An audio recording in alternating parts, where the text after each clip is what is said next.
Thank you. Please be seated. Mr. Hildabrand, if you remain standing, please, and raise your right hand. Do solemnly swear or affirm that the testimony you give now before the court will be true, the whole truth, and nothing but the truth? I do. Thank you. May be seated, and please state your name and spell it. Yes. My name is Zarrius Hildabrand, Zarrius Hildabrand. Good morning, Mr. Hildebrand. Good morning.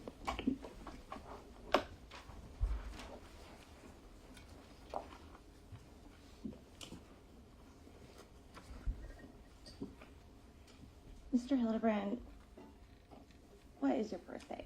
My birthday is August 5th, 2002. How old are you today?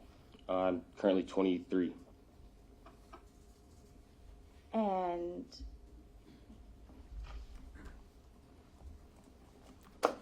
when was your 21st birthday? My 21st birthday would have been August 5th, 2003. 3? Sorry, 2023. Mr. Hildebrand, where were you born? I was born in Elizabethtown, Kentucky. And do you have any brothers?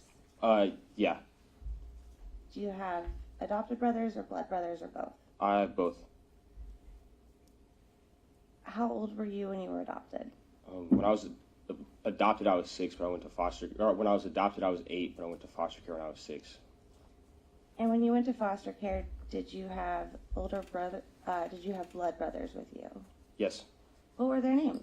Denente and MJ. And did you have a little sister?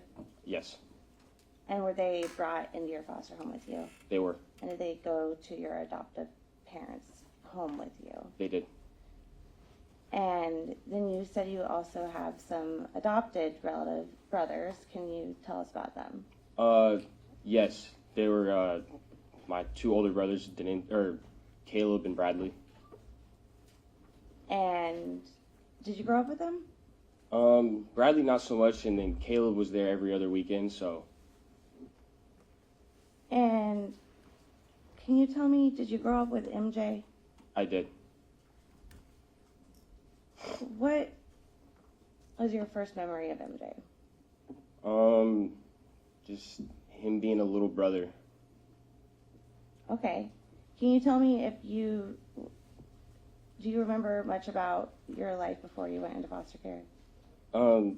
Bits and pieces, but most of my memories didn't really start till after I was adopted.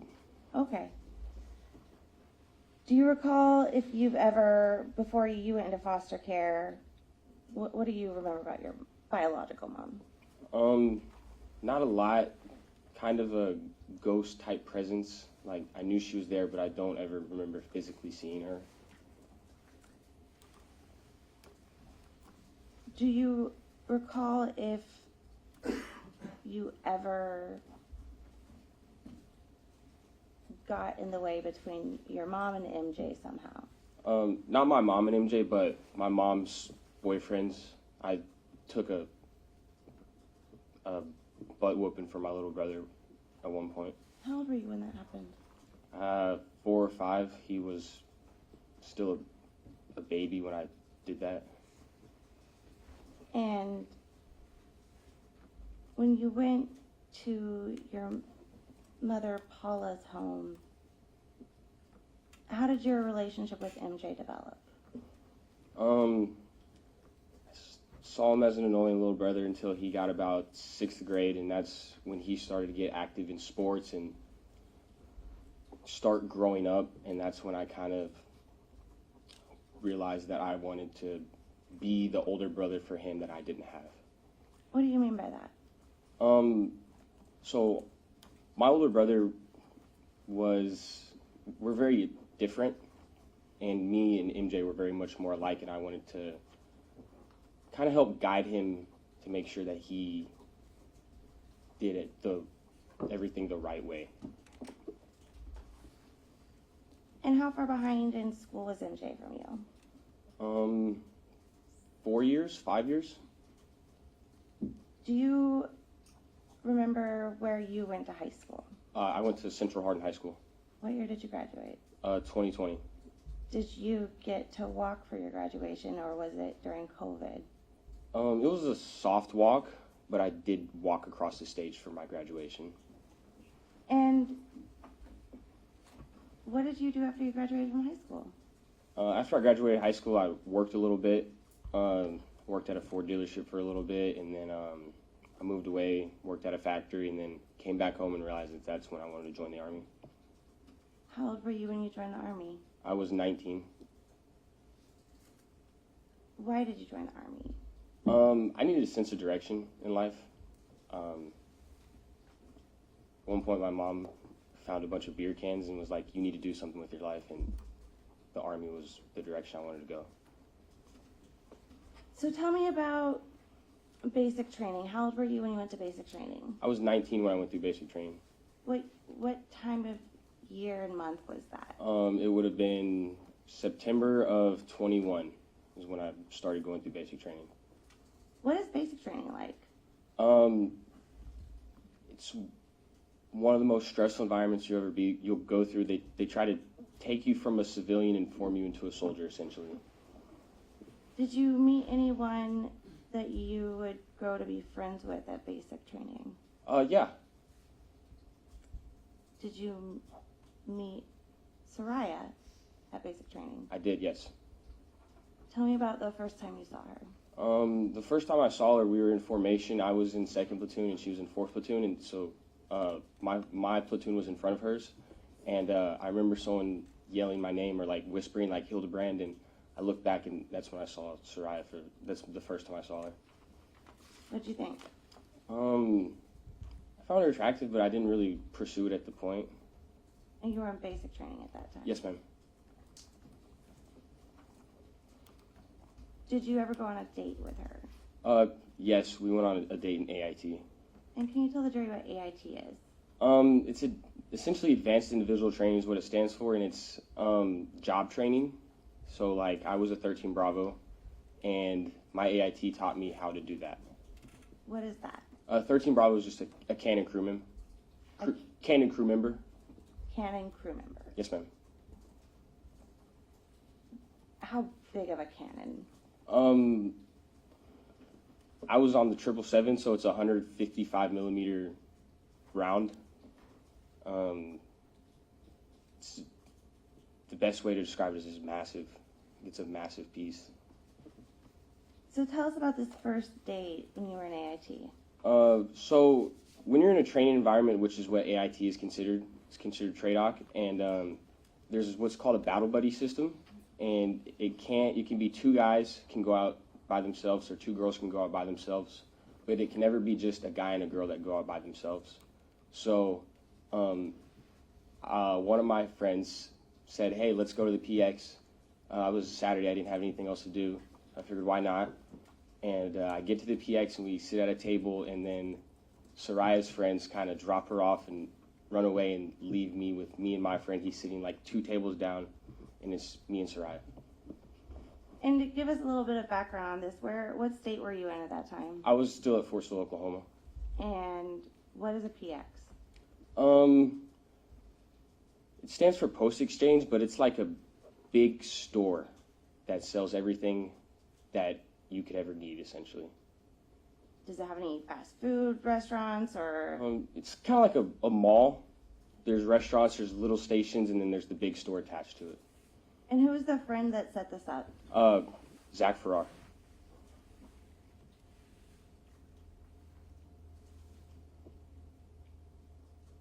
How long were you at AIT?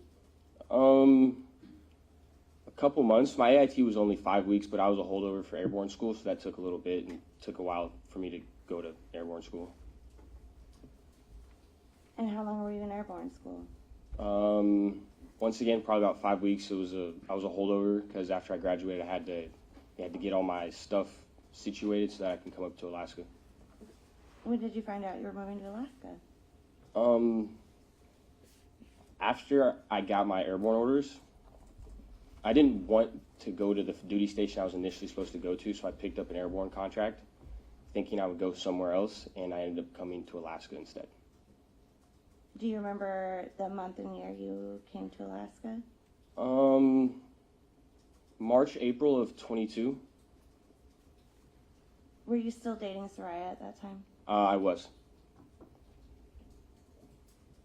When did you decide you wanted to marry Saria?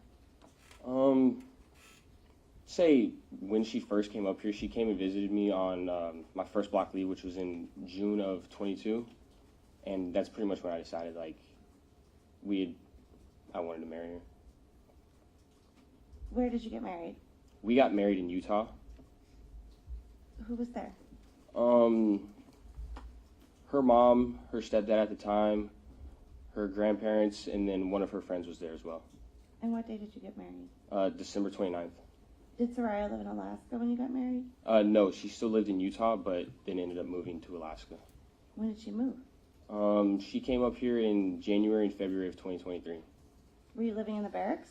From the point to where I initially came up here to when I cleared the barracks, yeah, I was living in the barracks. Did Saria live with you in the barracks? No, we had an apartment off post when she moved up here. When did you move to that apartment? It would have been late January, early February of 2023. Do you recall the address of that apartment? 5210 Mockingbird Drive, and there was apartment number 13. Zarrius, I want to talk a little bit more about some of your background information, specifically relating to alcohol. How old were you the first time you had alcohol? 14 through 16, one of those early years. And how would you get it? Initially, I would, sneak a beer here and there from my parents. And then later on, when I was about 16, I had a friend's mom who would buy us alcohol, and she would essentially let us drink at their place because she wanted us to be in a safe environment. She knew we were high school kids, we were going to drink anyways, and she just wanted us to be safe and in a healthy environment to where we weren't, it was controlled, essentially. Okay. Did you keep drinking after you graduated from high school? Yes, I did. And had you ever drunk to the point where you didn't remember what happened the night before, prior to your 21st birthday? Once or twice, yeah, maybe more than that, but yes. And how old were you when that happened? I'd say the first time that happened, I was 18 or 19, and maybe happened once or twice a year until my 21st birthday. Was Saria older than you? She was. She was older than me by 1 year, 1 month, and 1 day.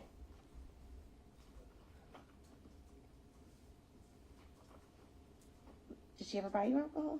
Of course. Did your friends buy you alcohol? Of course. Did your colleagues in the Army buy you alcohol? Yes. When you drink heavily, you said sometimes you've blacked out. You recall that? Yes. Or you recall waking up and not knowing what happened? Yes. Would you ever watch videos of yourself doing things you don't remember doing? Occasionally, yes. I would typically go through my phone after a night where I didn't remember what happened, and that's usually what my routine was. And did you ever, besides blackout drinking, when you drink a lot, what would normally happen? Usually find somewhere to go to sleep. Have you ever slept hard through something while you were drinking? Yeah, when I decide I want to lay down, pretty much the only thing that's going to wake me up is myself. I will wake up when I want to.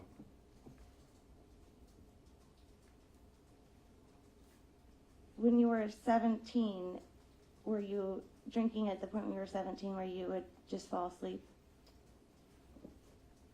Yeah. And that was in Kentucky. Yes, ma'am. Did you ever drink at a bonfire? Many times. Do you recall if you ever slept through anything loud when you were at a bonfire in Kentucky? Yes, naturally bonfires are loud, and people were throwing beer cans in the fire and it was making popping noises, and I slept through that.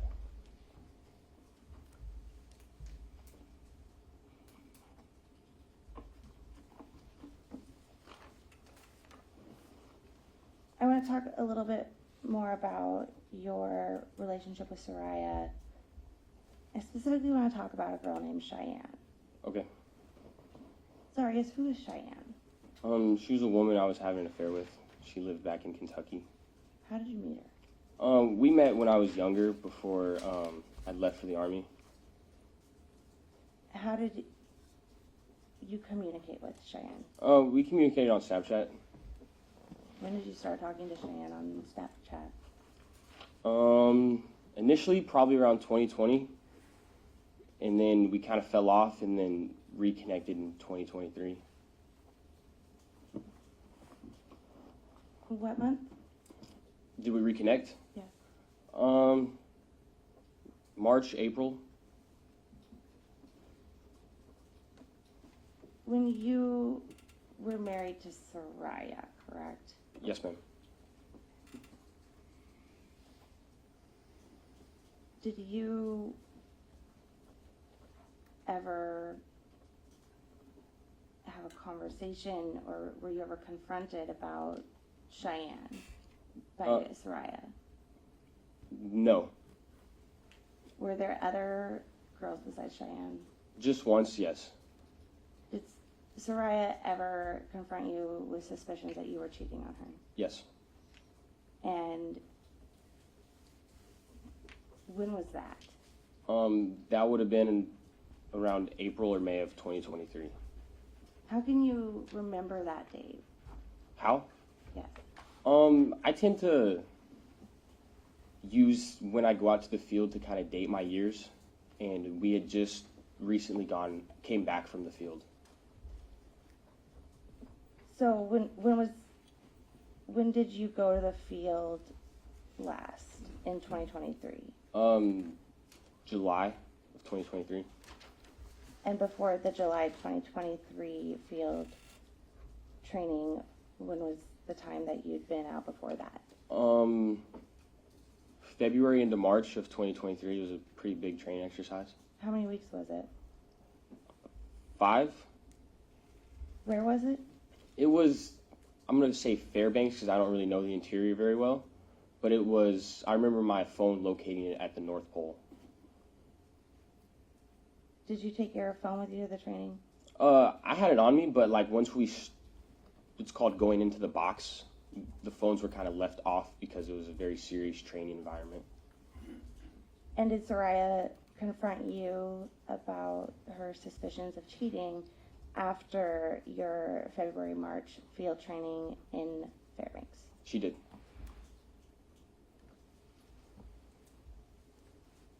How did that conversation go?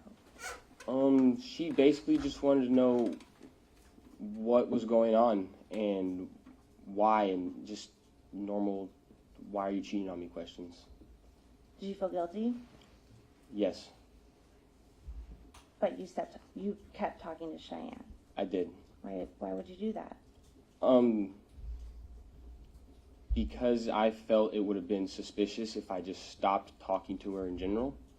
So I tried to wind it down slowly. That way it looked less suspicious on Cheyenne's end. Did Cheyenne know you were married? I don't believe so, no.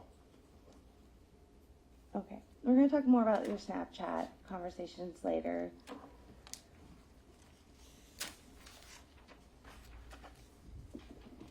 I want to talk a little more about your phone. Okay. What kind of phone did you have back in August of 2023? I believe it was an iPhone 12 or 13. I can't tell you exactly what model. How long had you had it? Maybe a year. I think I got a new phone when I moved up to the state of Alaska, so around a year. What was your relationship like with your phone, Zarrius? Pretty much always on me. It's a way to communicate in the Army, so you kind of have to have it always on you. I just do what everyone else does on their phone, Instagram, TikTok, Facebook Marketplace, stuff like that. By the time you're living in your Mockingbird apartment, where would you keep your phone as a matter of habit when you went to sleep? It would have been right next to me on the ground. That's where we charged our phones. It was right next to the bed, so it would have been right there. Do you recall if your phone had a password? Yes. Do you recall if anyone else had the password to your phone? Yes. Who else had your phone? My wife, Saria, had my password. Your phone was always with you, though. Is that fair to say? Yeah. Okay. I want to talk a little bit more about some of the things in your apartment. Did you have firearms in the Mockingbird apartment? Yes, ma'am, we did. What type of guns did you have? There was a Sig Sauer handgun and then a Glock handgun in there. Who owned the Glock? It was a friend. He lived in the barracks, so I told him he could register the Glock to my apartment. That way he didn't have to go through the long process of checking his gun in and out of the arms room when he wanted to take it out. Who bought the SIG? I did. Who used the SIG? Mainly me, but Saria was familiar with it. She had shot a very similar gun in the National Guard, and she was comfortable shooting it and carrying it as well. Where would the SIG normally be in your home? It would have normally been like slightly under my bed by me. Did Saria know where the SIG was kept? Yes.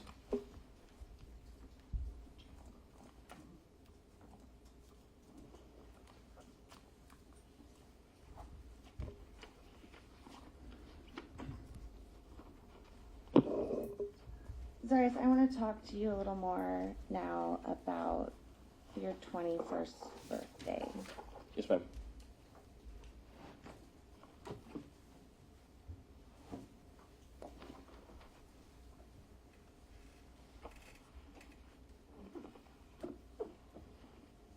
Were you excited to turn 21? Yes. Why? I could finally stop relying on people to buy alcohol. I could finally go into a liquor store and buy my own beer, buy my own liquor, and I could also buy my own tobacco products.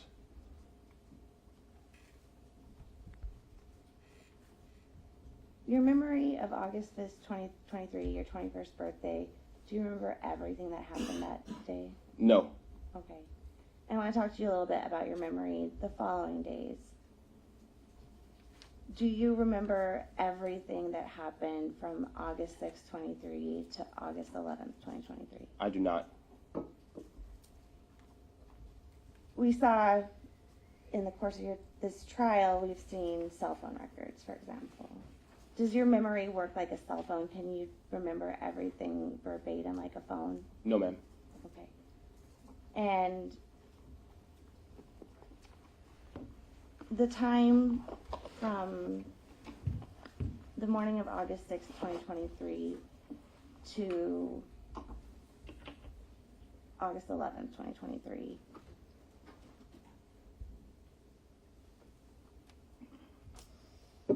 you said your memory is not the best at that time. Why is that? Just going through a lot of stress and processing a lot of different emotions, and it just all kind of felt like one really long day.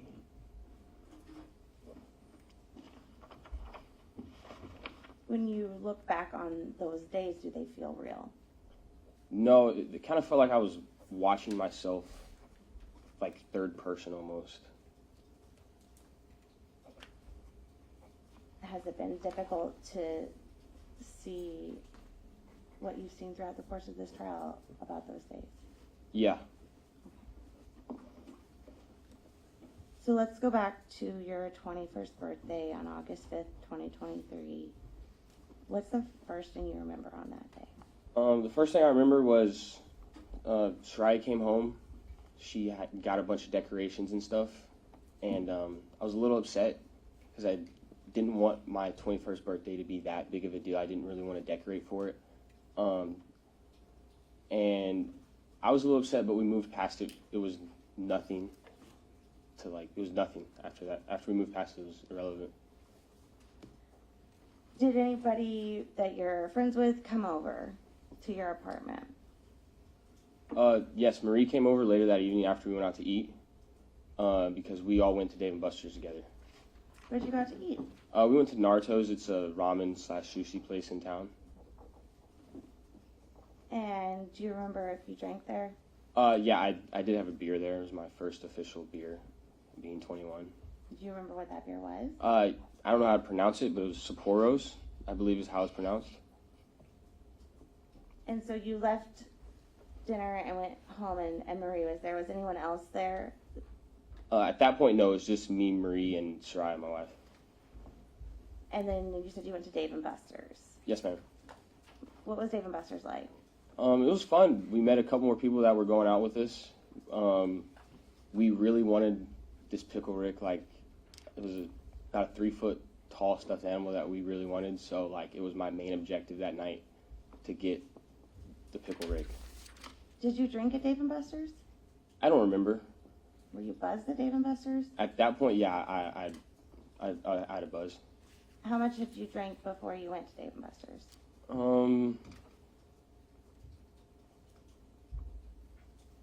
Maybe 5 or 6 beers. Where did you go after Dave & Buster's? After Dave & Buster's, we then went back to our apartment, did an outfit change, and waited for a couple other people to come over. At that point, there was 3 guys there. We shotgunned a beer together, and then one of the guys left, and then me, Marie, Isaac, and my wife went to Ubered to Willowa. Had you ever been to the Willowa before? I had not. Do you recall what you were drinking at the Willowa?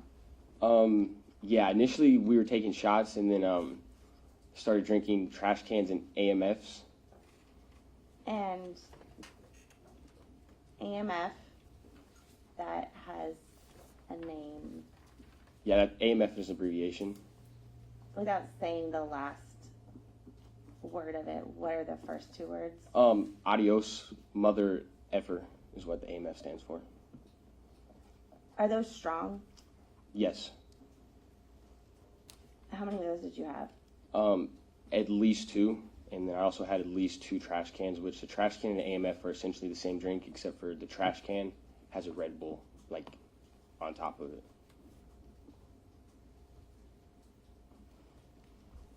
And you were doing shots? Yes, before I started drinking mixed drinks, we were taking shots. How many shots did you do? At least 4. It was probably more than that, though. Do you remember what time you got to the Willowa? No, at that point I was somewhere in between buzzed and drunk, so I didn't really check my phone frequently throughout the night.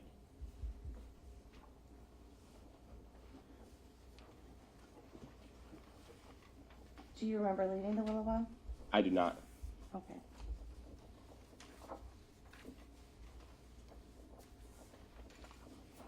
Mr. Hildebrand, we're gonna put on the screen. I'm gonna have to turn on the.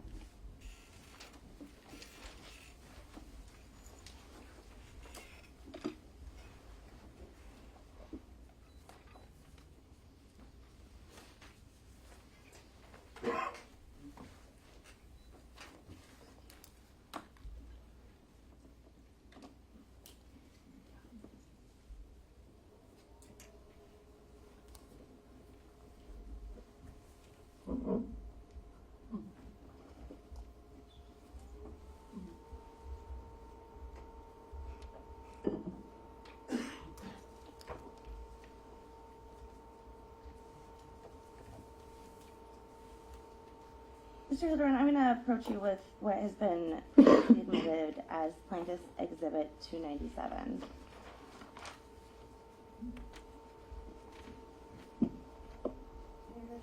Yes.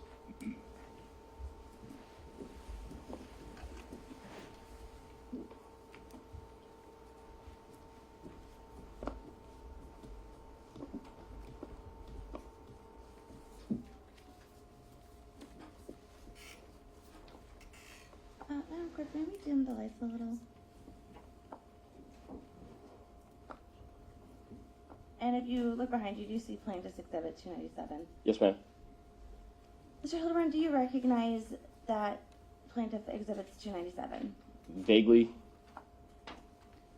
Do you recognize the people in that picture? I do. Yeah, that's Saria, my wife. And Who is she with? She's with me. And where is that picture taken? I believe that's in the smoking area of Willowa. Do you remember taking this picture with Saria?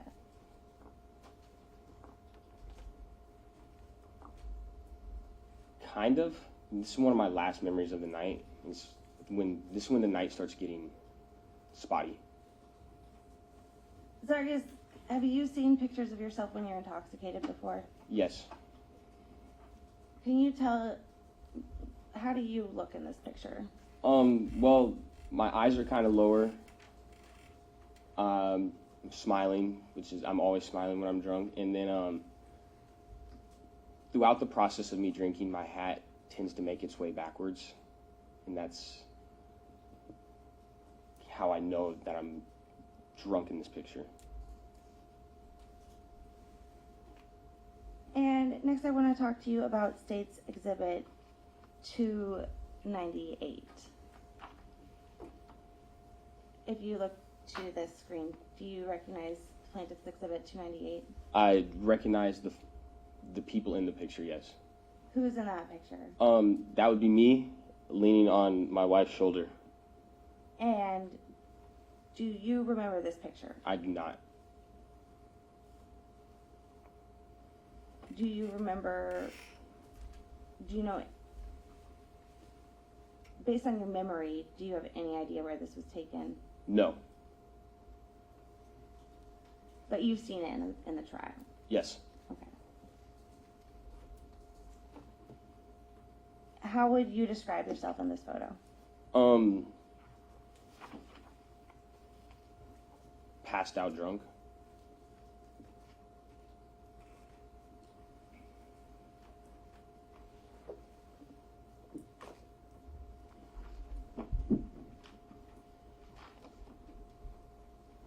I want to talk now about where you lived. You said you lived in an apartment, on Mockingbird Drive, apartment 13? Yes, ma'am.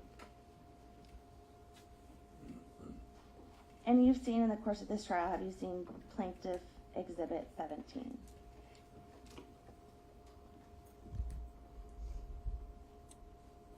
I have. And I don't know if we could get the laser. Do you have one? It's a spot.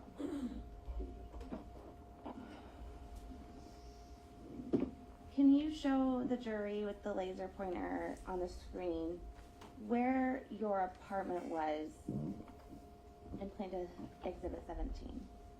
Yes, ma'am. It was right about there. And where would you walk the dogs? This area right here, usually from here, and then there's a park over here. We would sometimes walk them as well. And how many exits are there on your side of the building? From the building, can you show us? On the whole building, or just? On your side of the building. Say technically 2. There's an exit right here, and then there's another exit right here as well. And where's your apartment relative to that? I would say my apartment's right here, and the exit's at this corner. Okay. Thank you.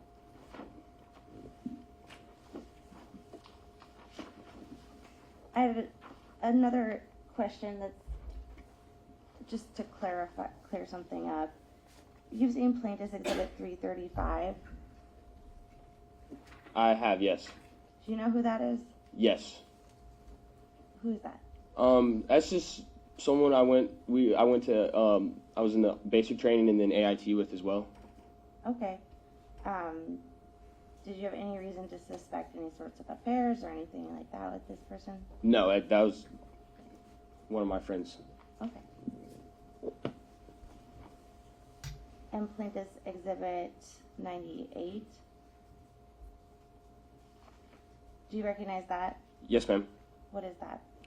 That'd be the Glock that I kept at my apartment for my friend. Thank you. I want to talk a little bit about your apartment and Okay. where you lived. And while I do that, I want,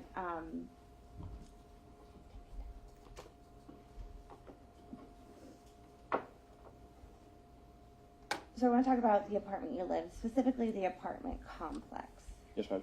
and your apartment building.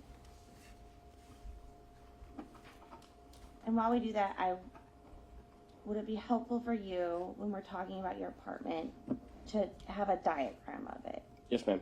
Okay. Do you recall the layout of your apartment? Yes, ma'am. Judge, if I can approach with... You're wanting him to sketch out the layout? Yes, Judge. Do you have an easel? Yes, Judge. I think.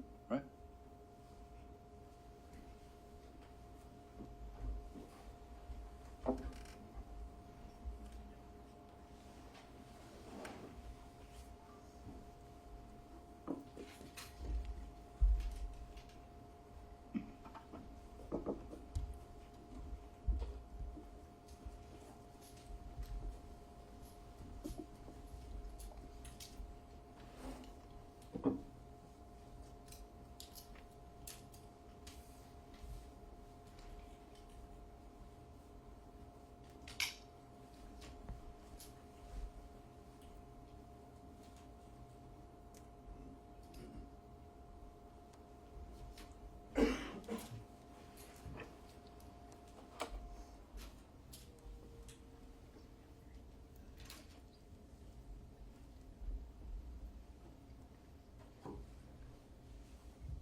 And while I'm working on this, Do we have the easel that we use for the, it's already, that's, it might be easier than wrestling with that. yes, Let's get together. thank you, Your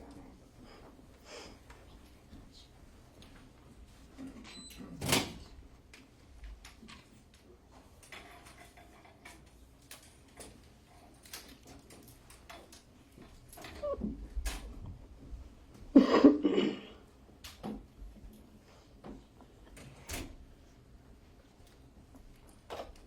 Thank you, Madam Clerk.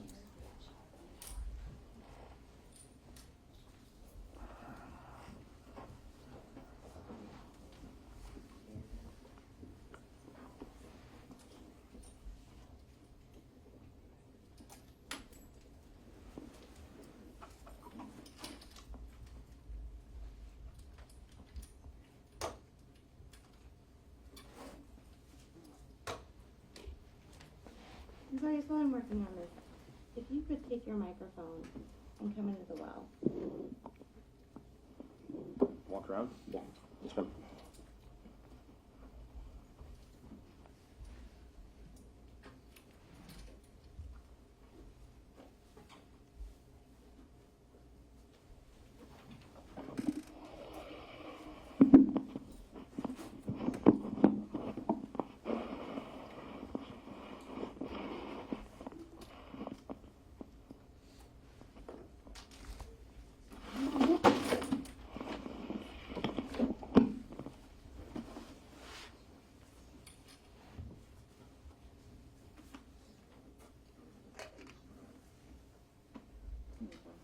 So it's like a marker. Yes, ma'am.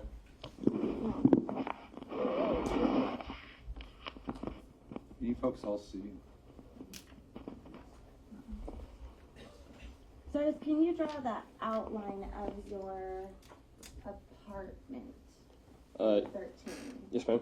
Starting with the walls, Just the, just the outside, like the box. okay.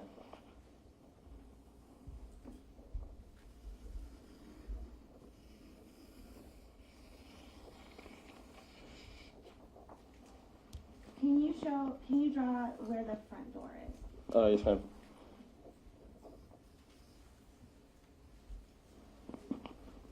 And what is to your immediate left when you come in the front door?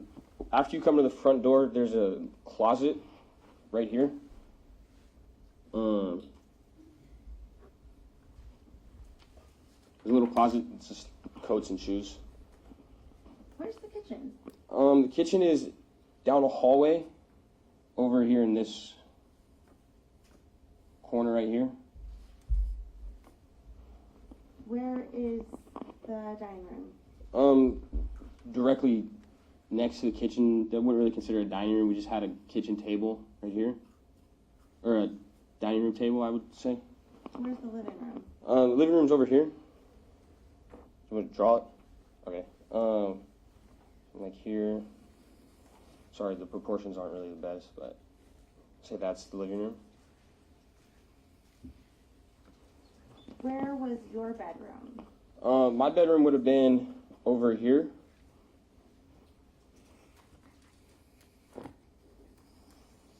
Put MB. And you have dogs? Yes, ma'am. Where was the dog room? It would have been the second bedroom in the apartment.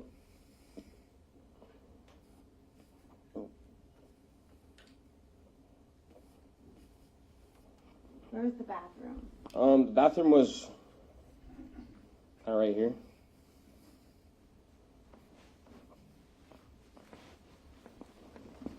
Was there a hall between the bathroom and your bedroom? Yeah, there's a little hall. It had a little closet over here on this side. And then a closet, bigger closet over here on this side. And then the hall led through here. Was there a door to the bathroom? Little slider door, I guess, is what you could call it, like accordion style door. That's the best way I could describe it. Was there another bathroom door? Yes, ma'am. There was another bathroom door. I can't make the bathroom any bigger. But right here was the other bathroom door. Is this the scale? No, not even close. Does this reflect your memory of kind of the basic outline of the apartment on Mockingbird? Very basic, yes. Okay. While you're there, I want to ask you some questions. Yes, ma'am.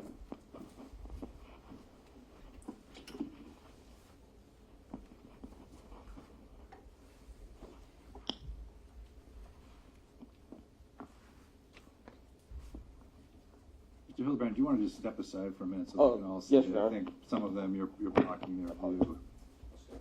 There we go. That's probably better if you're on that side. So,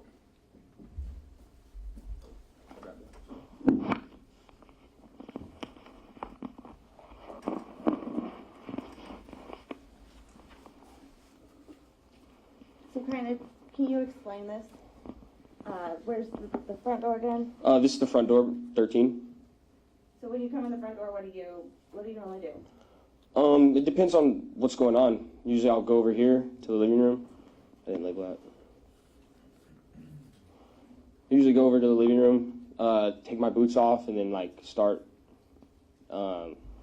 relaxing from the day. Is there anything missing from your apartment here? Some doors, some furniture, stuff like that. Can you put some doors?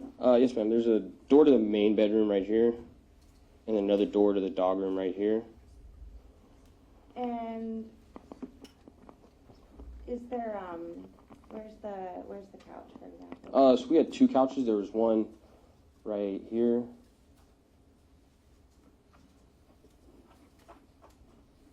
And then I'll draw that so it's a little bit better. And then there was another one right here. And where was the bed in the bedroom? The bed in the bedroom was on this corner right here. Facing, like our feet would have been facing the door. Okay. So let's talk about some of the state's exhibits that we've seen.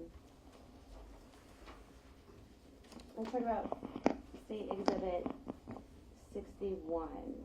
Yes, ma'am. We're going to have it displayed up here too.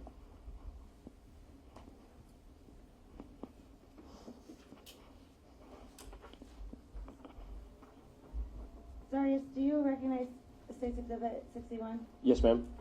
Where is it on your map? On my map, I would say State's Exhibit 61 is here. That's like right after you walk past the first little tiny closet, going into the hallway that leads to the bedrooms and then the bathrooms. The bedrooms being here and then the bathroom being here. Okay. And so can you explain the doors that we see? Yes, the door closest to, I'm going to say the exhibit number is the dog room, and then the one furthest away on the same wall would have been the bedroom, the main bedroom, and then the one directly across from that is the bathroom door. Okay.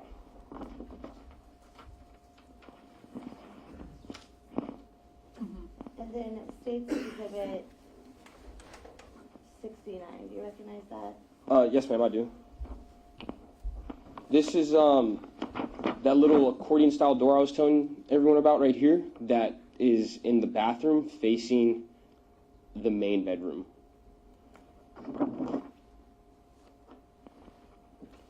And so it's looking into the main bedroom. Yes. All right. And so is there a hallway between the main bedroom and the bathroom? Yes, ma'am, that's what this little line is, a hallway. And State's Exhibit 75. Yes, ma'am, I recognize this. This is a picture taken from our bedroom into the hallway. So the picture would have been taken right here, facing this way out the door into the bathroom, right there. Is there a sink in your bathroom hallway? In this hallway, there's a sink. There's a little vanity sink, like storage area. Do you want me to draw that? USB one? Yes. Sorry, once again. Call that sink. And so, just so, can you show again exactly how that would look on this map? Yeah, so if you're looking at the picture is getting took from right here, looking this way, but you can also see into the hallway that leads to the bathroom, and you can start to see the vanity sink area over here. Okay. State's Exhibit 72. Yes, so if you saw the previous exhibit, that one was facing this way, and it feels like this one was just flipped around, and now that's facing, essentially that's right after you walk into our bedroom. And we see on the right of the picture, there's a little dresser style thing with the TV on it. Is that a cube? It's cube. It's like cube storage style for like all the clothes we folded. So, in State's Exhibit 72, where would you normally keep your phone when you would go to sleep? If you see where the bed meets the sheet that's on the wall, right in that area. Do you keep it charged? Yeah, there's charges behind the sheet, and that's just where we kept them charged, and that's where they were. So your phone not on once? Yes, ma'am. Okay. And we see in the exhibit a pickle? Yes, that's it's pickle rig. Where'd that? We won it the night of my birthday. And this is State's Exhibit 76. Yes, ma'am. That's a better picture of the tiny closet I drew here, and then looking into the hallway that leads to the bathroom, you can see the sink vanity area a little bit better. Okay, thank you. Yes, ma'am. And State's Exhibit 93. Yes, this is the hallway leading into the living room. As you can see, there's a kitchen table, a kitchen, and then there's the sectional couch I drew right there, and you can start to see a coffee table. And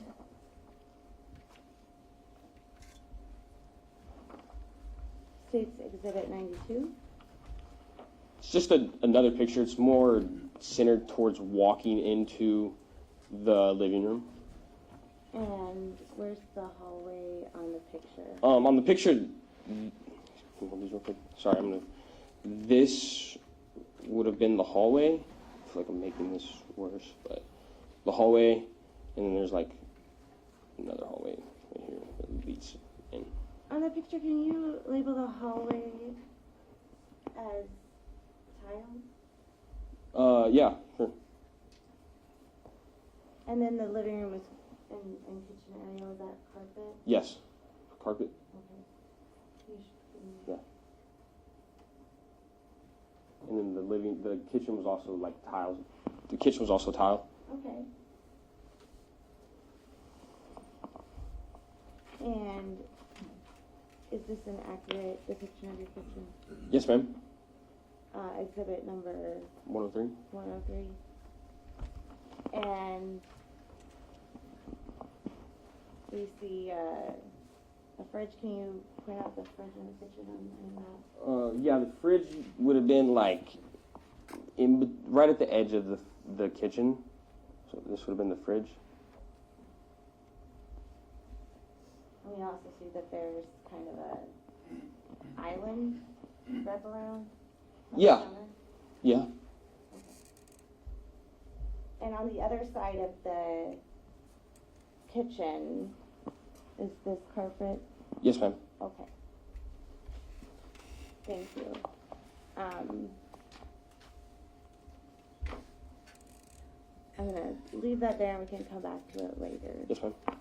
If you want to take a seat.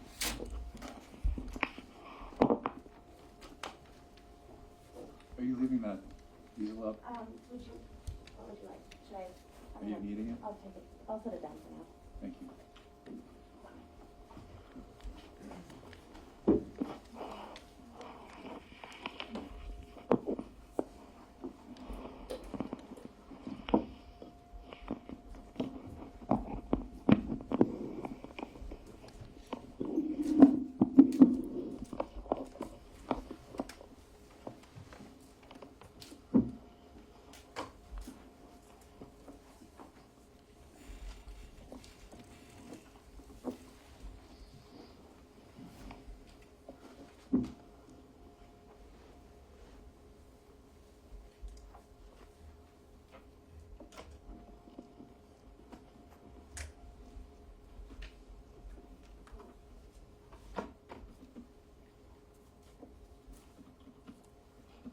Zarrius, I want to talk a little bit, understanding the outline of your apartment a little better.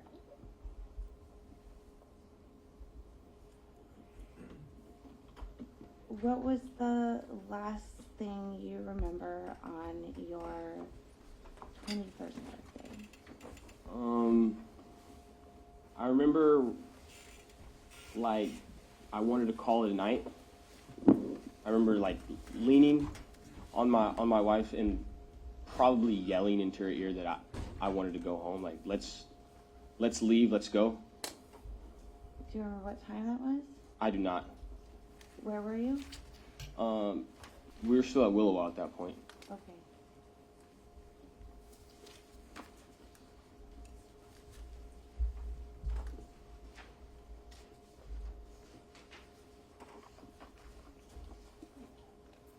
Zarrius, where did you wake up on the morning of August 6th, 2023? I woke up in my bed.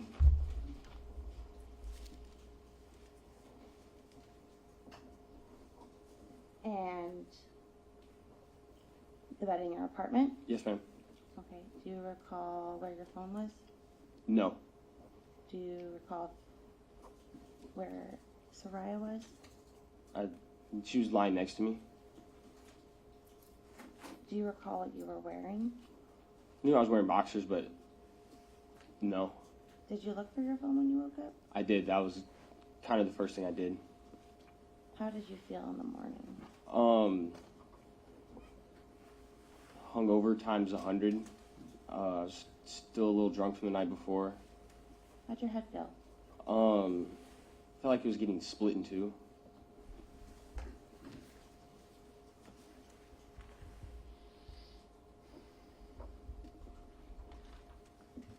Where did you look for your phone? Yes, ma'am. And it wasn't where you normally had it. Yes, ma'am. What did you do next?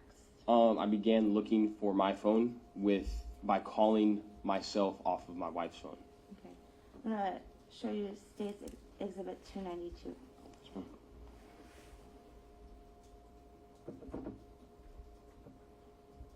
If I can approach. Yes.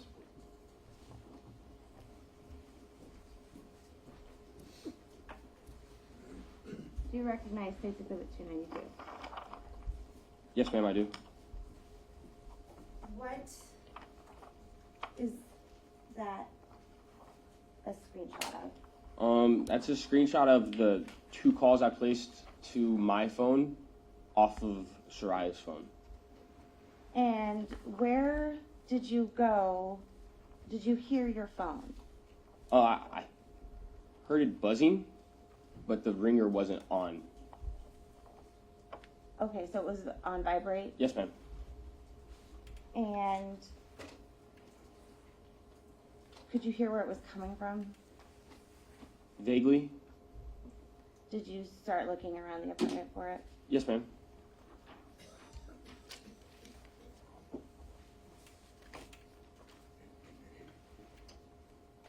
Do you recall where you found it? Not really. It was either in the little hallway that led into our bathroom or on our kitchen table. I don't remember which one exactly. Do you recall what you did? Did you find it? Yes, ma'am. I eventually found the phone. About what time was that? How long had it been from the time that you woke up and couldn't find your phone to the time that you found your phone? 5-10 minutes. It wasn't long. Did you remember what had happened the night before? No. Like I said, the last memory I have was around this picture. What did you start doing? Typically after I go out and either pass out or forget what happens, I go through social medias to try to like re-jog my memory. I check my bank account to see how much damage was done the night before. Just stuff like that I did because it usually helped me remember what had happened the night before. Did you look at your phone after you found it? Yes, ma'am. What did you look at? I remember checking Instagram, Snapchat, and my bank account, stuff like that.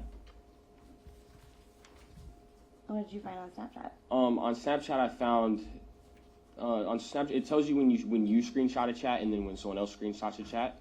And I saw that I had screenshotted chats with Cheyenne off my phone, and that's when I checked my phone and saw that the screenshots were there, and then saw that they were sent to my wife's phone and saw that they were on her phone as well. How many phones did you have in your hand at that time? I had one in each hand.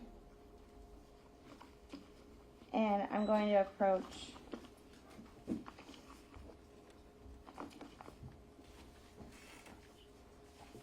with what's been marked as State's Exhibit 301 through State's Exhibit 310.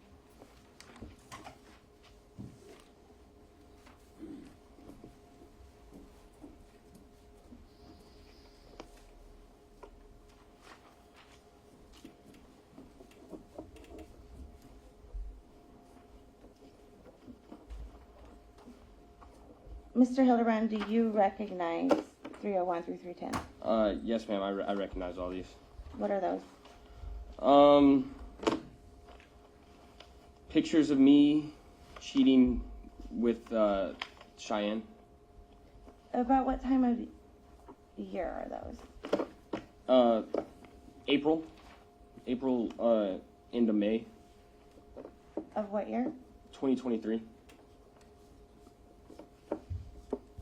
Is that what you saw when you looked at your phone? Yes, ma'am. And did you see those also on Saria's phone? Yes, ma'am. What'd you think when you saw those photos on Saria's phone?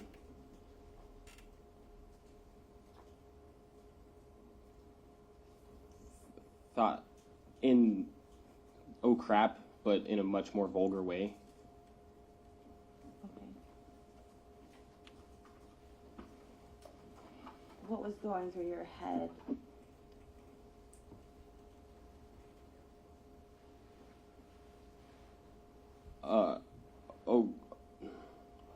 crap, how am I gonna fix this? So what did you do? I went back into the bedroom, and I was gonna ask my wife about it, and that's when I realized that she was no longer alive.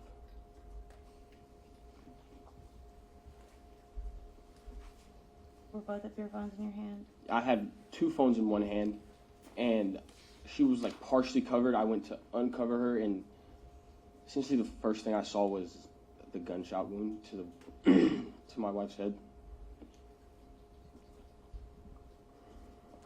Did you do CPR? I did not, just because I checked for a pulse once I saw the gunshot wound and didn't feel a pulse.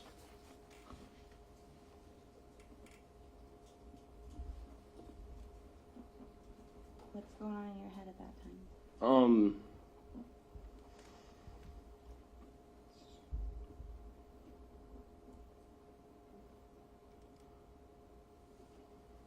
A lot. I just was confused.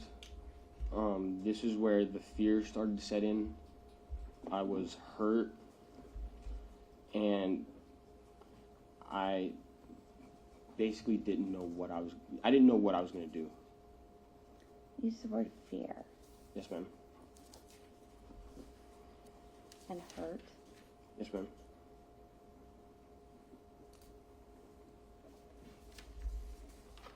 Why were you hurt? I had just discovered the body of my wife, who I loved, and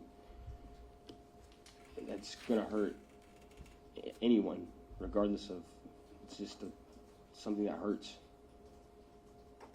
Were you shocked? I was confused. And you said you felt fear. Yes. Had you ever felt a fear like that before? No, never once. What were you afraid of?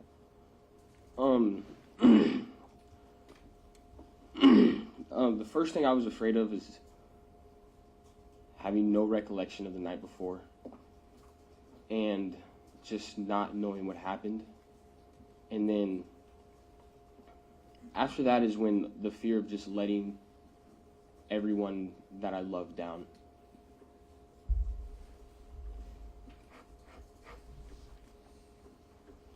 Who were you afraid of letting down? Specifically my little brother MJ. Why? So I'm very proud of being adopted, and I'm very proud that I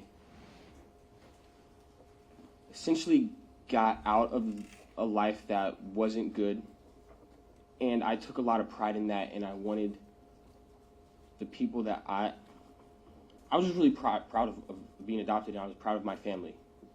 And MJ was probably the most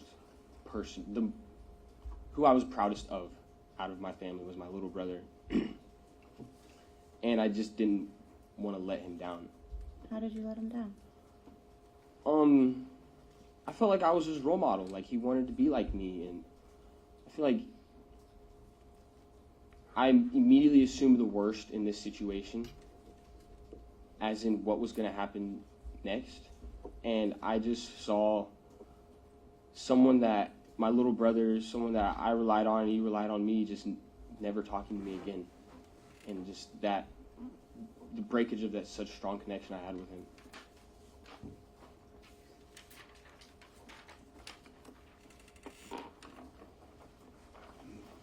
What would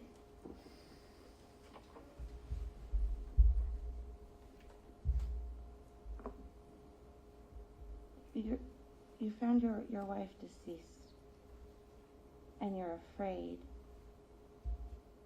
Why are you afraid, Zarrius?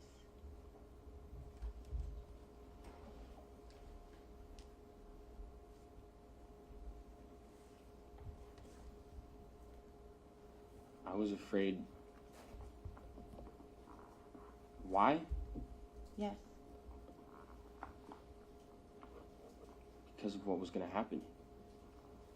What were you afraid was going to happen? I was afraid I was going to lose my family. I was afraid that I was going to go to jail for something that I had no recollection of. There's so many unknowns, and I immediately assumed the worst and thought that I just assumed the worst.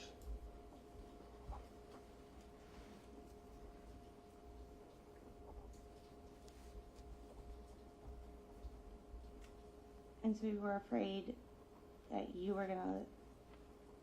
brother would disown you because you went to jail? Yeah.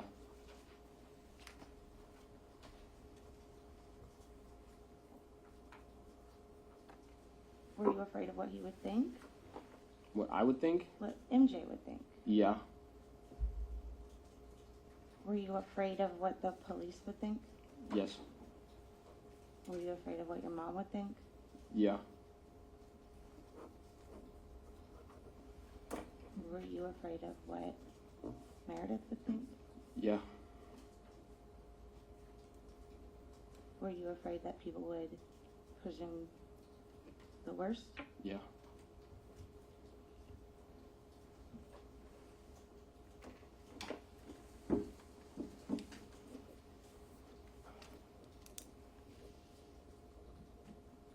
What do you do in that fear? I panic. How long do you stand by the bed? I don't remember. Did you leave the bedroom at any point? Yeah. Did you go to the living room? Yes, ma'am. I after I left the bedroom, I ended up sitting on the living room couch. And did you have the phones with you? Yes, ma'am. Are you still panicked? Yes. Afraid? Yes, ma'am. What do you do with the phones? At that point, I'm not sure which happened first. I deleted the screenshots off both phones, and then I texted her boss from her phone.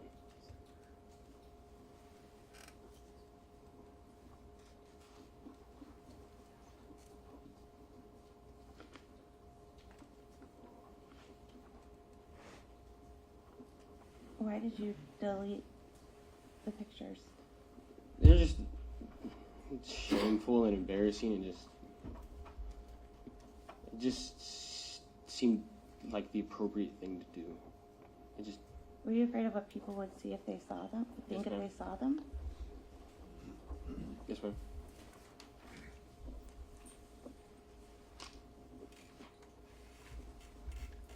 I'm going to approach with what's been marked as Plaintiff's Exhibit 18.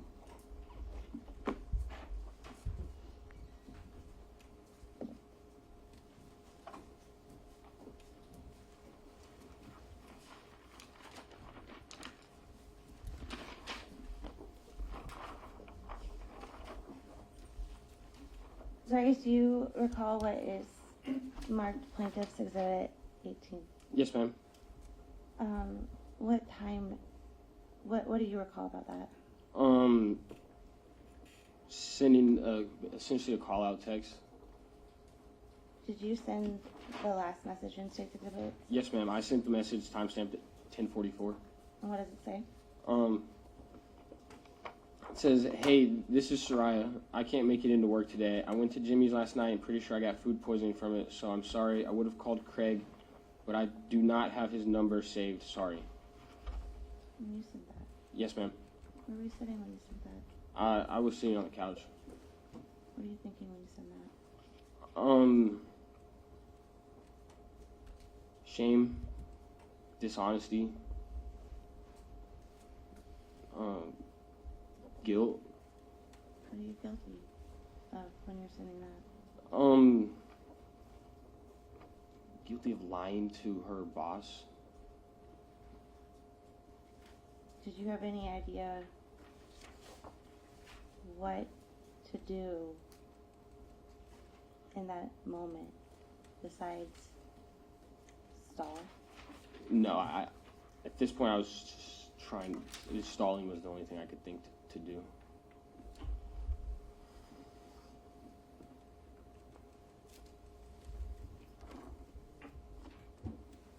And you said that at 10:44? Yes, ma'am.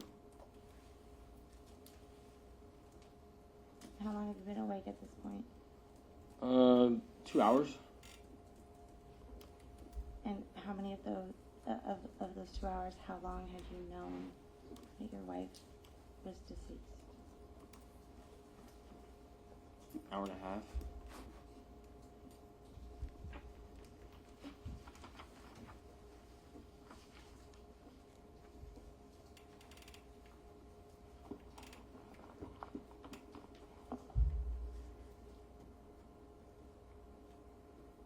And you didn't call the police? No. You didn't call medics? No. Why didn't you do those things?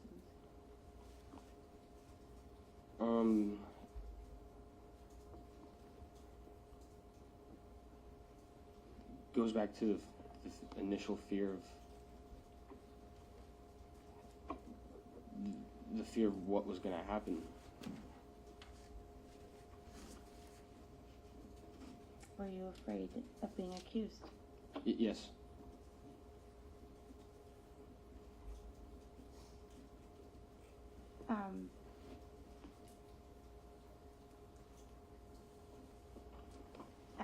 I intend to go a little longer. I don't know if we need a break. This could be a good breaking point. All right, this might be a good breaking point. Is that what you're saying? Okay. We'll, I anticipate this is going to go for a while. So let's take a break here. Please do not discuss the case yet. We'll have you back here in about 15 minutes. Right?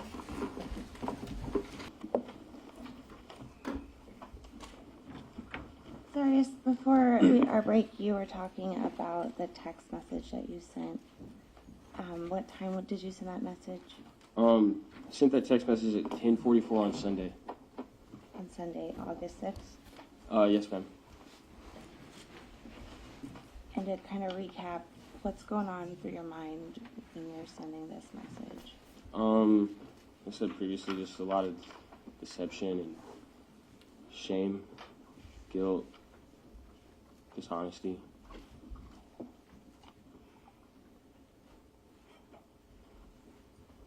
Do you recall what you did after you sent that message? And then up into the entrance of the park. And we have State's Exhibit 46. Can you mark your apartment on State's Exhibit 46? Yes, ma'am. The whole thing? Your side of the building. Marked with a Z.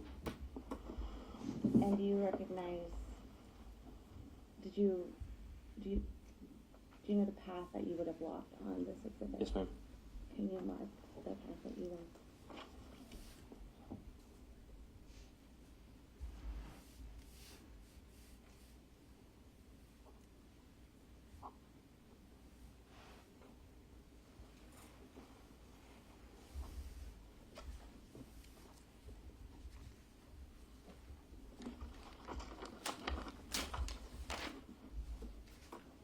Goes in between, through the park line, but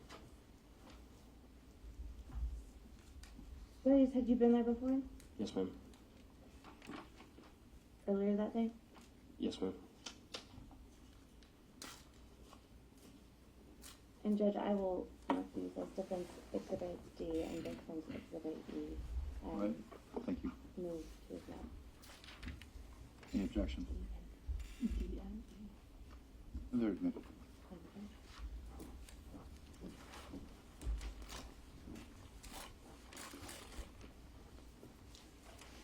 Zarrius, what time of day are you taking this walk? It was dark out, It's dark. beginning to get dark out. What are you thinking while you're walking this path, going out the back door to avoid the cameras, walking a path into the park, and you have your wife with you? What is going through your head, Zarrius? The feelings of shame and anger are building up more and more. Feeling of disrespect is building more. And just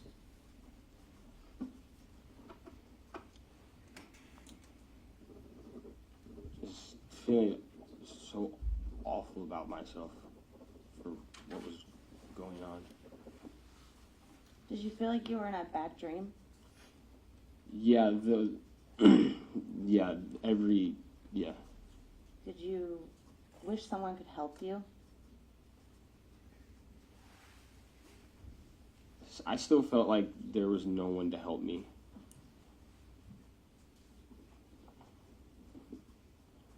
Did you wish you could make it stop?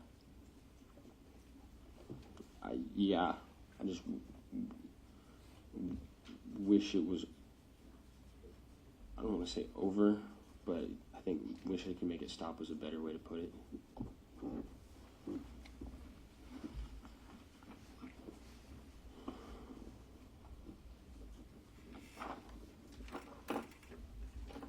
Zarrius, I'm going to approach you now with State's Exhibit 49 and 230.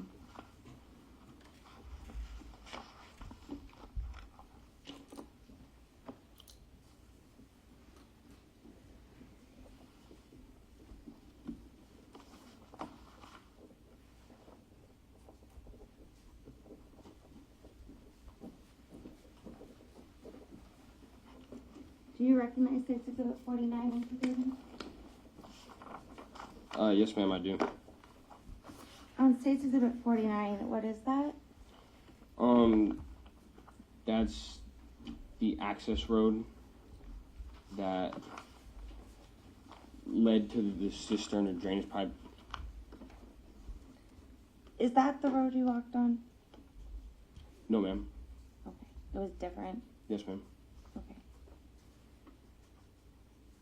And what is State's Exhibit 230? It's, State's Exhibit 230 is the cistern. Do you recognize that place? Yes, ma'am. Do you remember going to that place? Yes, ma'am. Do you remember how many times you've been to that place? Yes, ma'am. How many times have you been there? 2 that day. On August 6th? Yes, ma'am. Do you remember what you did there? Yes, ma'am. What did you do there? I remember lifting off the cover of the storm drain.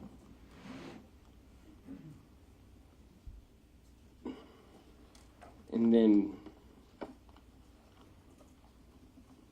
putting my wife's body down the storm drain. What are your thoughts when you're doing this, Zarrius?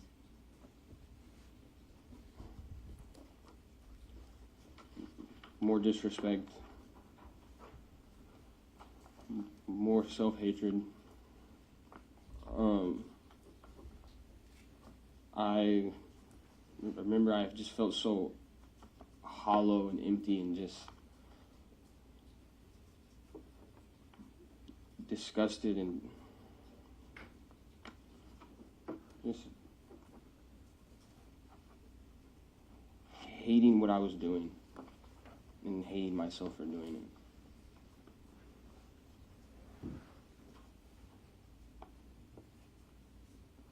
Did you do anything else there, Zarrius? I put the manhole cover back on and then I just left. Did you put pillows down? Oh, yes, ma'am. Sorry.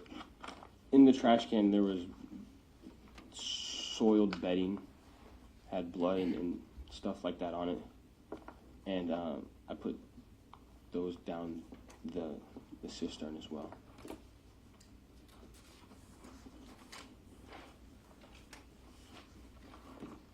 And when you went there, you had a plan. Do you remember what else was in your plan? Yes, ma'am. I brought along a gas tank I was gonna burn the bedding, but I decided not to.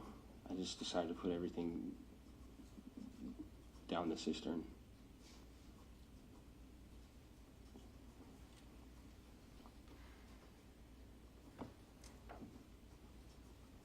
And then what did you do next? After I put everything down the cistern, I put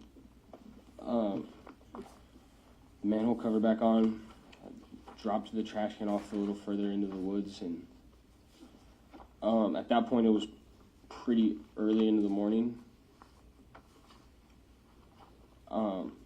I showered after returning to my apartment and went to work the next day. This is the 6th leading into the 7th. Did you sleep that night? No. I didn't sleep.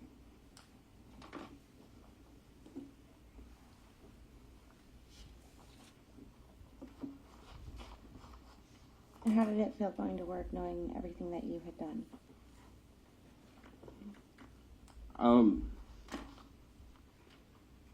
I was so overwhelmed that I don't remember anything from work that day. I just remember feeling just so alone and like by myself.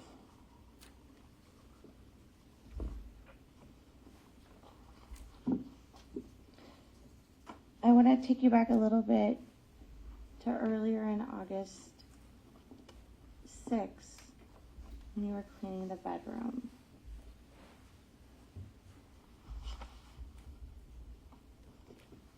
Did you clean the mattress? Yes, ma'am. And what did you do when you were done? Cleaning the mattress? Yes.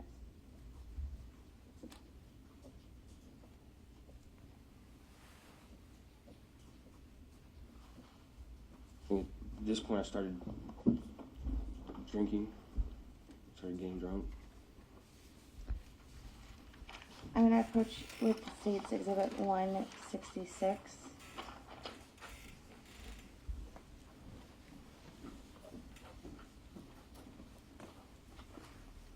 Do you recognize Exhibit 166? Yes, ma'am, I do. What is State's Exhibit 166? It's a picture of it was a picture of our mattress. What direction is it? It's facing upside down. Did you turn the mattress over? I did.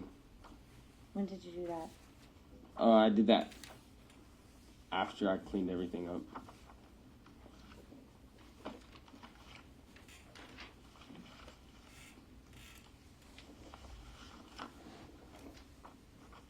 After you went to work on August 7th, what's the next thing you remember? I remember calling Marie and telling her what had happened.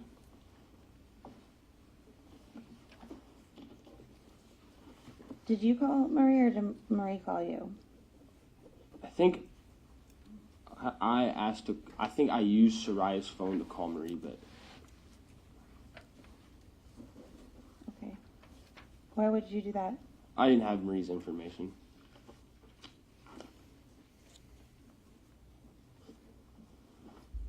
And let's talk about some of the decisions and things you did on August 7th. Did you Did you talk to Marie? Yes, ma'am. Did you tell Marie the truth? I did not. Why? Because at this point,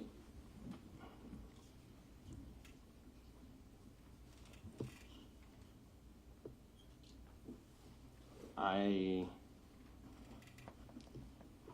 wanted to follow what I was already committed to.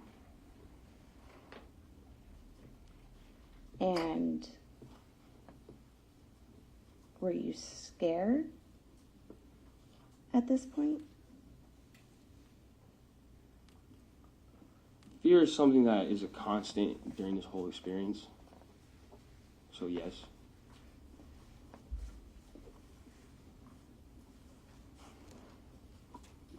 Do you recall if you called a missing persons report?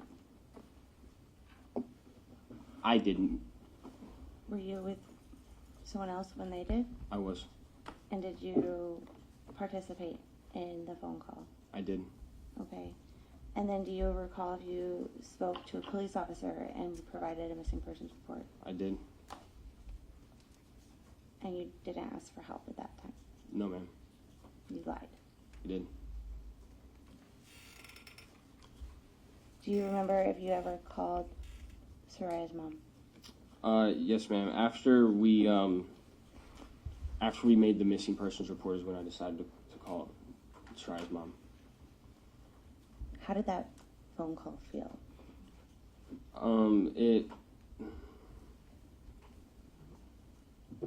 Once again, it felt disrespectful. Why?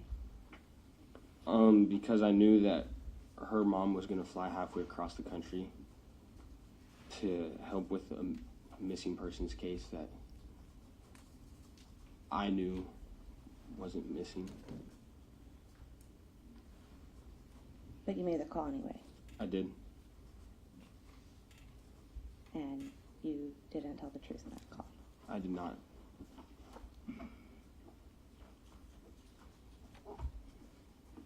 Did you call hospitals?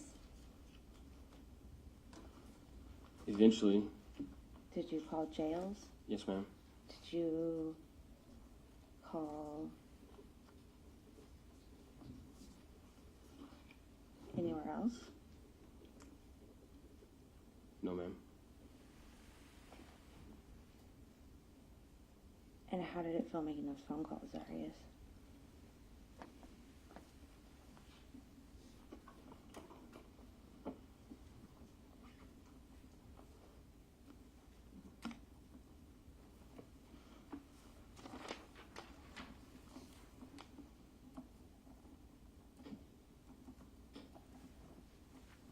Just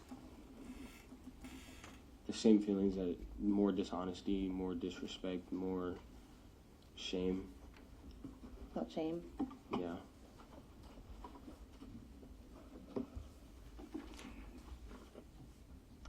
Did you participate in a search party? I did. How did that feel? It felt incredibly dishonest and disrespectful. Essentially, my family away from my family, and then everyone else involved in my battery showed up, and it just felt just incredibly dishonest. Like, people I consider family were there helping a search party. Someone that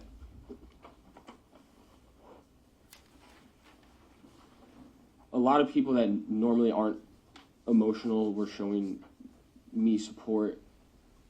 They were just showing me a lot of love for what was going on.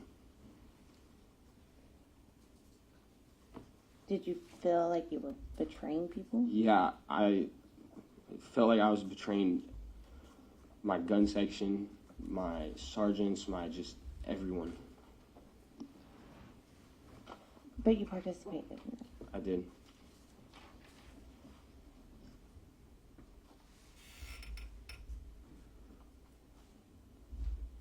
Do you remember when you spoke with Detective Clark and let him in your apartment? Vaguely.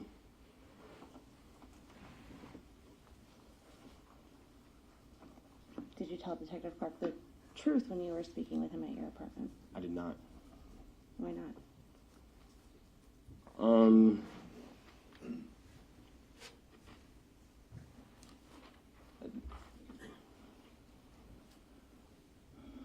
For one, I felt like I still had to stick to what I was committed to, and then two, he's a detective, so I just didn't feel like telling him the truth. Did you feel that if you told Detective Clark the truth? Sustained.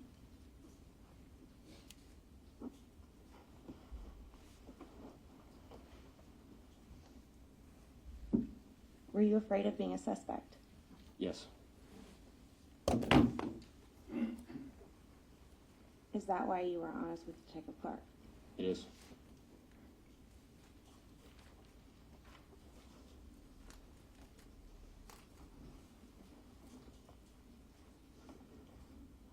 And you talked to multiple police. Yes, ma'am.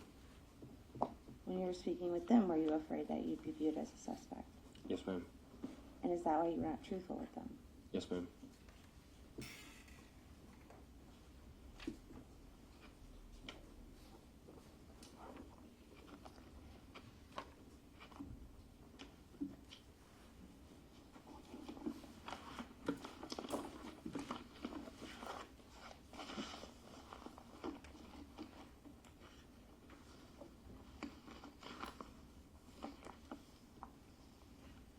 Do you recall going on your social media during this time?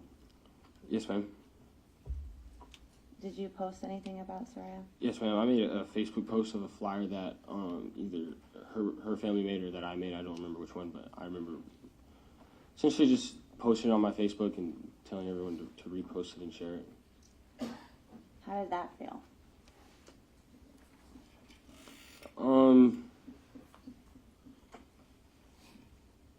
Misleading, disrespectful.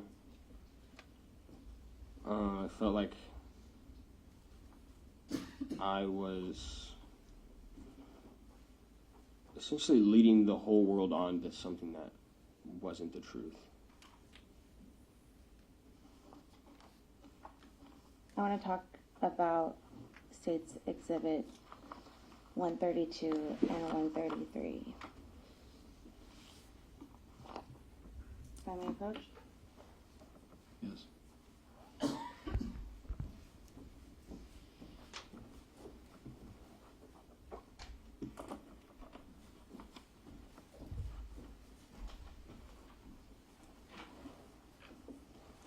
Do you recognize State's Exhibit 132 and 133?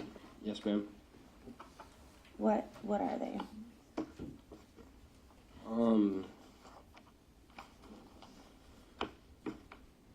It's a suicide note. It's a suicide note. Yeah, Did you write that? I did. Do you recall when you wrote that? I want to say it was on the 8th, but I don't remember.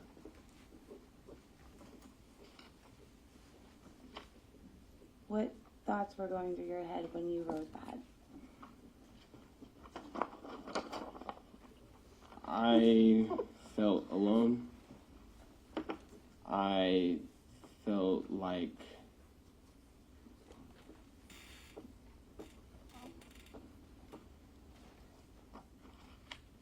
I just felt really alone, and that I just had nowhere else to go. I felt backed into a corner.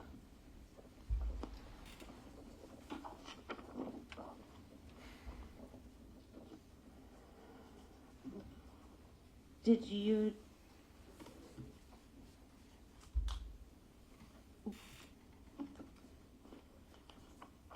Is every fact in that note true, Zarrius?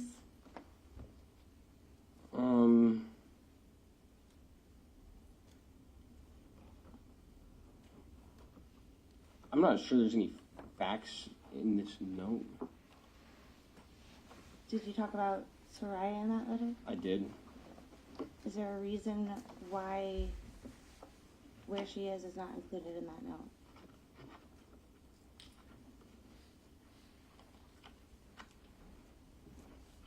Yeah. Part of me was in denial.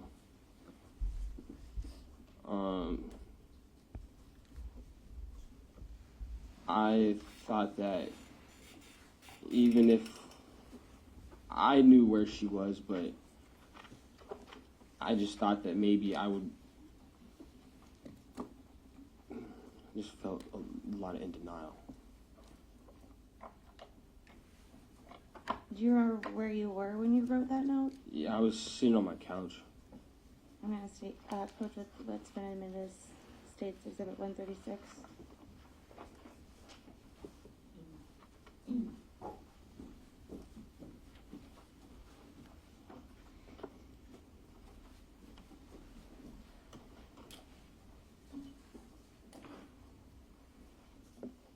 Do you recognize States Exhibit 136?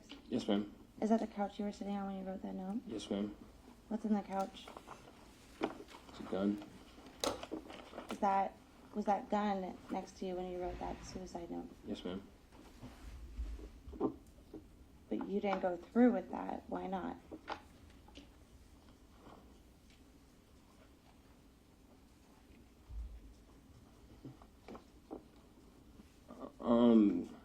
I didn't want to kill myself in my apartment. Okay. Did you have a plan about what you would do with your dogs? Yeah. What was your plan? I'm gonna drop them off at a vet clinic.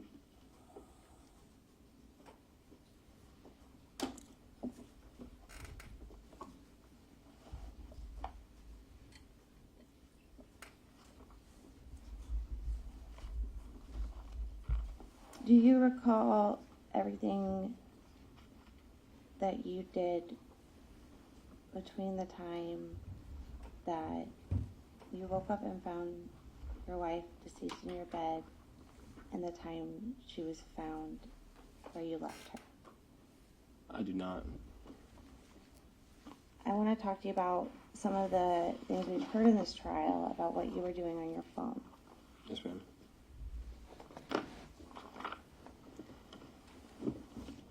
Were you at any point in this time looking at pornography on your phone?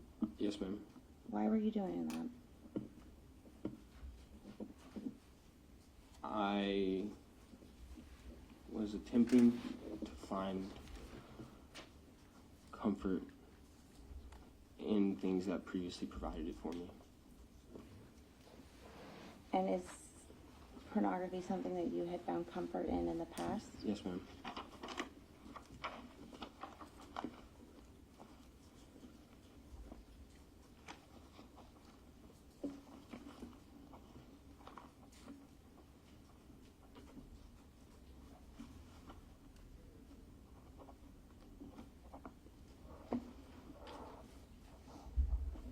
Is alcohol something you had found comfort in the past? Yes, ma'am. Were you drinking in this time period? Yes, ma'am. Why were you drinking?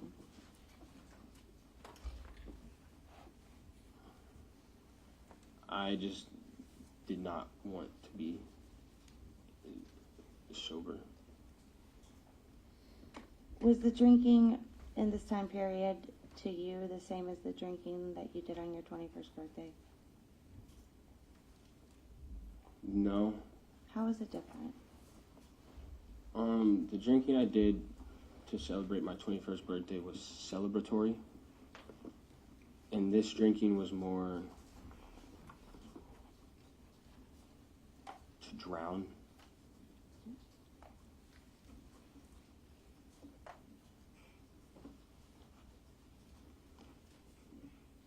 Zarrius,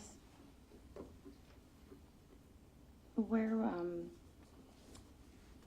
was Saria's wedding ring on when you found her in the morning? It was not. Where was it? She took all of her rings off before she went to bed. They were found. They would have been in our bathroom, the main bathroom with the toilet and the sink and the bathtub in it. Did you move it, or Yes. why'd you do that?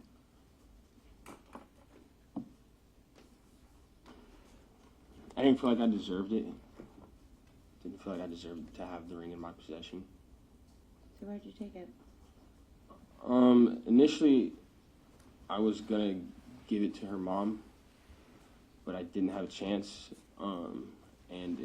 I just put both rings in my pocket, and it's where they're at.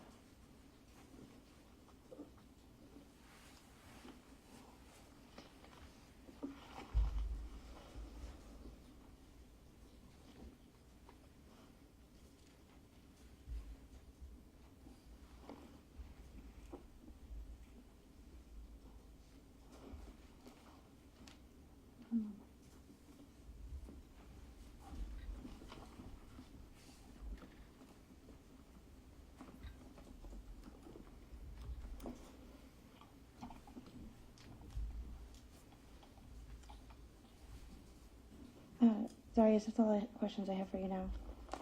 I believe the state will have some questions for you as well. Yes, ma'am. Counsel, can you approach? Please rise for the jury.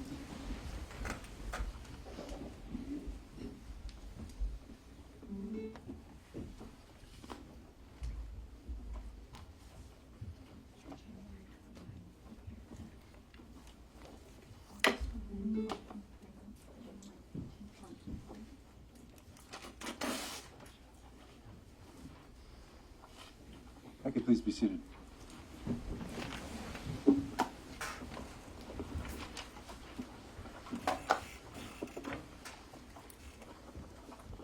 Counsel? Thank you. Good afternoon, Mr. Hildabrand. Definitely.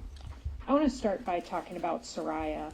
You referred to her as your wife regularly. Do you mind if I call her by her name? Yeah. Okay. Saria enjoyed being in the Guard. I'd say she was indifferent to it. Okay. She liked her job at Bread and Brew. Indifferent to it. She liked some days, didn't like some days. She had close friends. Yeah. Okay. Marie was one of them. Yes, ma'am. She had friends that were close at work. Yes, ma'am. Okay. Her and Marie went out together regularly. Yes, ma'am. They went to the gym together.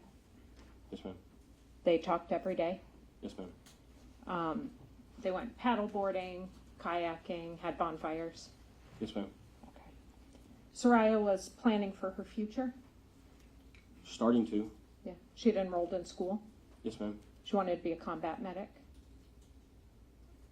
Don't think she wanted to be a combat medic, but it was a stepping stone towards what she wanted to do. Which was what? An anesthesiologist, Okay. Big dreams. essentially. Okay. She was generally a happy person. Yes, ma'am. Okay. She was close with her mom. Yes, ma'am. Talked to her daily or every other day. Yes, ma'am. Okay. Her family had a trip that was planned to come up and visit in just a couple of weeks. Yes, ma'am. She was excited about that. She was. She was planning for things to do with them. Yes. Okay. And on the night of your birthday and her death, your relationship was okay. It's good. Good. She got decorations for your birthday party. Mm-hmm. She made you a cake out of beer. Yeah. Okay. You were angry with her about that? No, I wasn't angry. I was upset. Okay. So she did something nice for you and you were upset about it. I think you're taking it out of context. I think I already told her that I didn't want a big deal, and she made it a bigger deal than I wanted it to be. Okay. So you were upset that she got you some decorations. Yes. Okay. But y'all worked through that? Yes, ma'am. And you went out and you were happy Yes, that ma'am. night? Okay. To put the relationship in context, you were newlyweds? We were married for 8 months, so Okay. Less than a year? yes, ma'am. Okay. And you didn't live together before you were married? No, ma'am. Okay. And you met at basic training. Yes, ma'am. And you lived separately after basic training? Yes, ma'am. Long distance relationship. Yes, ma'am. And the first time you lived together was when she moved up in February? Yes, ma'am. Okay. And you were already engaged in this online relationship with Charlotte by February? I don't know. Well, you talked about it starting when you went to the field in February or March. Yes, ma'am. Who's Okay. Charlotte? Or I'm sorry, Cheyenne. Cheyenne, you were already engaged in Yeah. this relationship when you went to the field in February? Yes, ma'am. After your brand new bride had just moved with you? Yes, ma'am. Okay. And you continued that through March and April, Yes, ma'am. and Saria found out about it, She did. and she forgave you. Yes. You gave each other your passwords to your phone. Already had those. She already had those before this, but yeah, Okay. But you didn't stop talking to Cheyenne. I did not. Okay. But she didn't bring it up again until the evening of your birthday. I don't know. Did she bring it up prior to the evening of your birthday? No, ma'am. Okay. So as far as you're concerned, everything in your relationship with Saria was good. Yes, ma'am. Okay. I want to talk about the guns in question. The Sig Sauer belonged to you. Yes. Okay. And had you gotten that gun recently? Had it 3 or 4 months previously. Okay. You were searching the features of that gun before you went out that day, right? Yes, ma'am. Okay, you spent some time online about 3:50 in the afternoon looking at that gun. Yes, ma'am. Okay, you were looking at other guns that day too? I was. Springfield XDs. Yes, ma'am. You were looking at different armories. I was. Okay. And then the Glock was a gun you were holding for who? Just someone I was in the army with. You don't know their name? Not anymore. Okay. Neither of those guns belong to Saria. No. Okay. You both went through basic training, Yes, ma'am. so you have some familiarity with guns. With rifles. Primarily in basic, you deal with rifles, right? Yes, ma'am. But you said Saria had shot the Sig Sauer? Shot a similar Sig Sauer in the National Guard. Okay. So she had familiarity with handguns. Yes, ma'am. Okay, as did you. Yes. And did you have specialized training with handguns? I did not. Did she?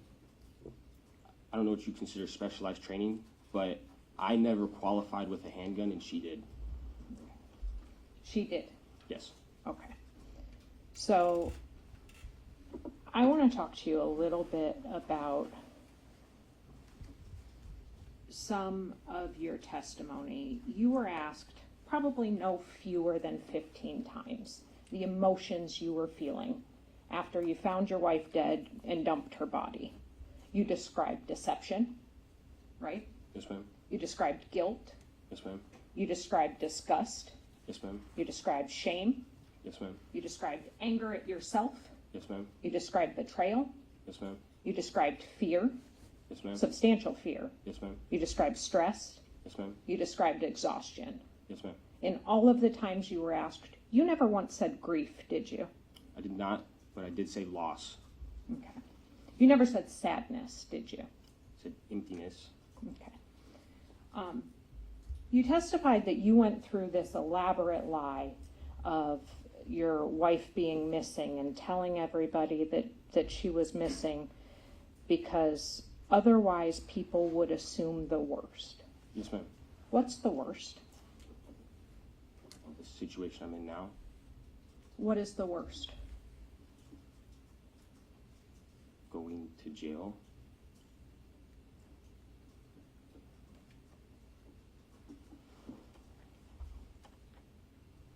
They would assume that you murdered your wife.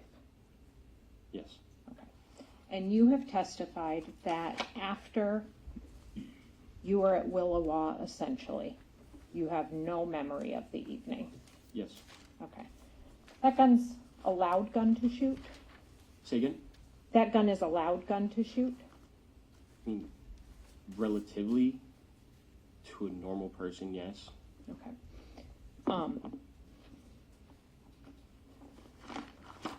What do you mean?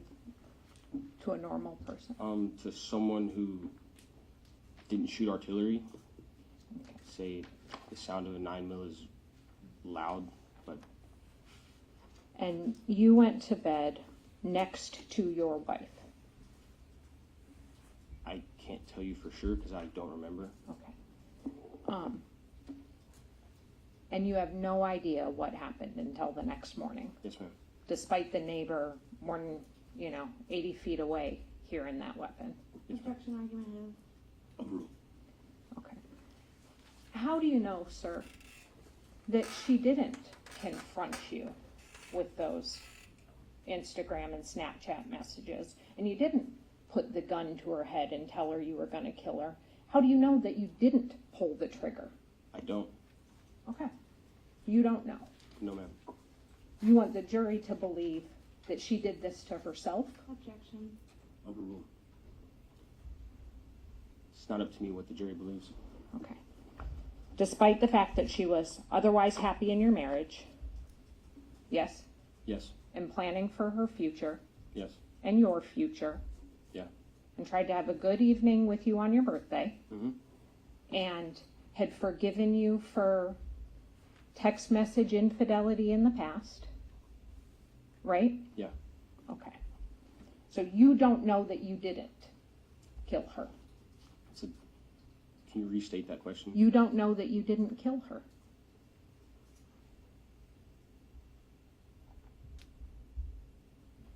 I'm not sure how to answer that. There's a lot of do's and don'ts.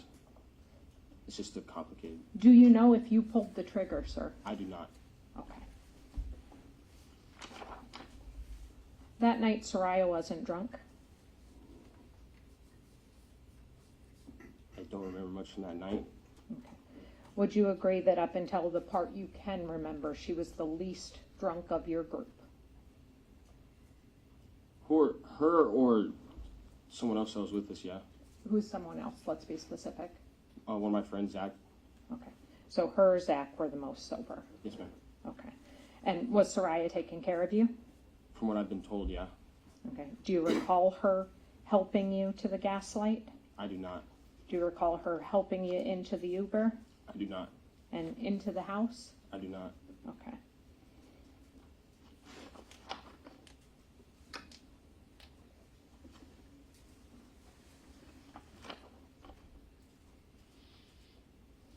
You kept that gun loaded Yes, ma'am. with a bullet in the chamber? I did.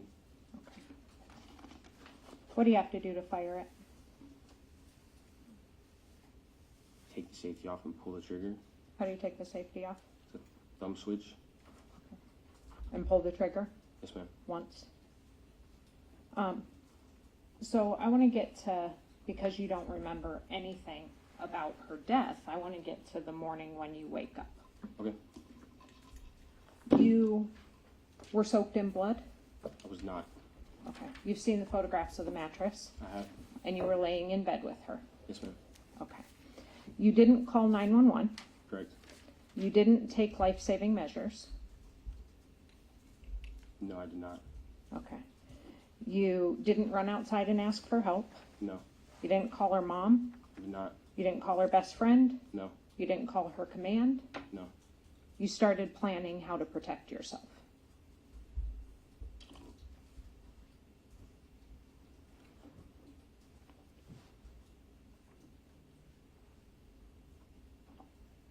I wouldn't phrase it that way, but Okay. You started planning how to dispose of her body. I started planning on what I was going to do next. Okay. And the first thing you did is you went to the Alaska Bush Company homepage, right? I don't remember doing that, Okay. but Were you looking for a potential other alibi or excuse? Some other thing you could blame her death on? I can't tell you what was going through my mind because I don't really remember looking that up. You mapped to the Castle Mega Store Mm-hmm. before you texted her into work. Yes, ma'am. Why'd you do that? I can't really tell you because I don't remember. Okay. Again, were you planning some other potential excuse for what had happened for her? At that point, I hadn't had a plan together. Okay. But you started getting the plan together when you texted her work. Yes, ma'am. And you texted Nadia Jones, her immediate manager, Yes, ma'am. and you told her that she had food poisoning. You texted her as Saria, Yes, ma'am. and you told her that she had food poisoning I did. and that she wouldn't be into work today. Yes, ma'am. And she told you to call Craig or message Craig. Believe so. Okay. And you didn't know that Saria had Craig's number saved in her phone under a different name. Did not. Okay, so you didn't call or text Craig. Right? Okay. What was the first thing you did to clean up her body?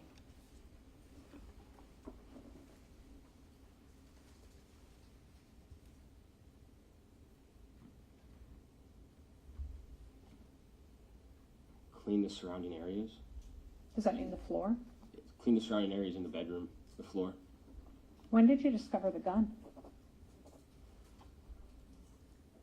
That would have been after I saw that my wife was dead with a gunshot wound. You didn't say on direct examination, where was it? Do you remember? I do not. Okay, so you can't even tell the jury that it was near her? Cannot. Was it in the bathroom? I don't know. Was it on the floor? I don't know. Was it on the dining room table? I don't know. You remember finding her deceased, but don't remember where you found the gun? Yes. Okay. Did you clean the gun? I don't know. Well, would you have done it right away that morning? You just said I don't know. So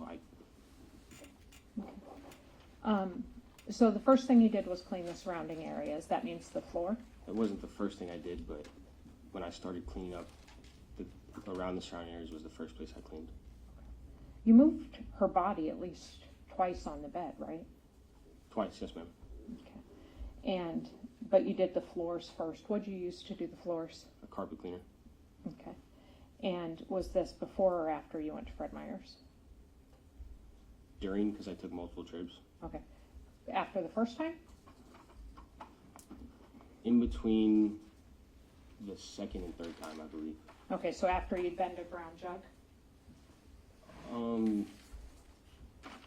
Yes. Okay. So after you've been to Brown Jug, you don't start cleaning until then? Yes. Okay. But you deleted the photos on her phone before you went to Fred Meyer's at all? Yes, ma'am. Okay. You deleted the photos on her phone at 11:30? Yes, ma'am. Okay. And why did you delete those? They're embarrassing. Is it because they show motive? Because they're embarrassing. Okay. Could they also be a reason that somebody would suspect you of her murder?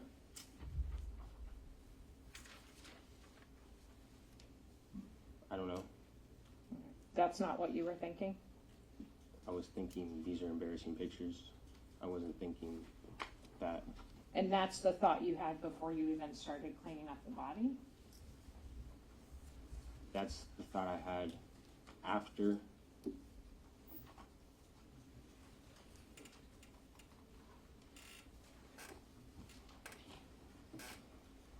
It's the thought I had after I found her body. You thought these photos are embarrassing. And they're also something somebody could look at and would say was a motive to kill her. Right? I don't. I'm sorry. Overruled. I don't see it as a motive. Well, you testified that, you had to get rid of the body and you couldn't tell anybody because people would assume the worst. And the worst is what you said that you might be in trouble for this. Yes. Okay. So you delete the photos at 11:30. You go to Fred Meyer's at 12:26, right? Right. You go to Brown Jug. Correct. You text your dad. And we didn't talk, Miss Brewster talked about, the photo of the alcohol. But you told your dad that maybe you had a little too much fun. Yeah. We asked a lot about what's going through your mind. What's going through your mind when you tell your dad that maybe you had a little too much fun last night? just drank way too much. Okay. Your parents have always been loving and supportive. Yeah. You're proud of being adopted. Yes. Proud of how they raised you. Yes. You were connected to them. Yes. Your mother has supported you throughout this. She has. Okay. You didn't ask your dad for help. Of course not. You told him you had a little too much fun last night. Yes. So then, after Brown Jug, it sounds like that's when you started cleaning up the surrounding area? Yes, ma'am. Okay. And you did the carpet. What else did you clean then? The carpet. And then after I retrieved the trash can, I moved my wife's body into the trash can and started cleaning the bed. Okay, I'm not to the trash can quite yet. I want to know, after Brown Jug, did you pour yourself a drink immediately? I don't remember. Did you drink? You said you wanted to numb things. Did you drink while you were cleaning up? Yes. Okay, because we saw the picture with your dad. You sent your dad already had ice in the cup, right? Yes, ma'am. Okay. I presume you start drinking then? Can't say. Okay. So, if you pour yourself a drink, where is Saria's body while you're having a sip of that Four Roses? Either in the bedroom or in the trash can. Is it fair to believe that you began drinking when you texted your dad that picture with the ice in the cup? I don't know. Or was that just for show? Just for show, I believe, but Okay, I don't know. just making like the lie more elaborate, I wouldn't consider it that. more believable? No. No. It's fair to assume if you put the ice in the cup, you mean to pour a drink and drink. And you hadn't bought the trash can yet, right? Correct. So where is Saria's body when you're sitting and sipping on your Four Roses? If I would have sat down and drank, it would have been in the bedroom still, but I don't remember sitting down and drinking the Four Roses. Okay. Well, you testified on direct that you drank to numb. Yes. When did you drink? Throughout this whole process. Okay. So while her body's still on the bed. Yes, ma'am. Okay. And so you clean the floors, then describe for the jury, with as much detail as you can, how you moved her body.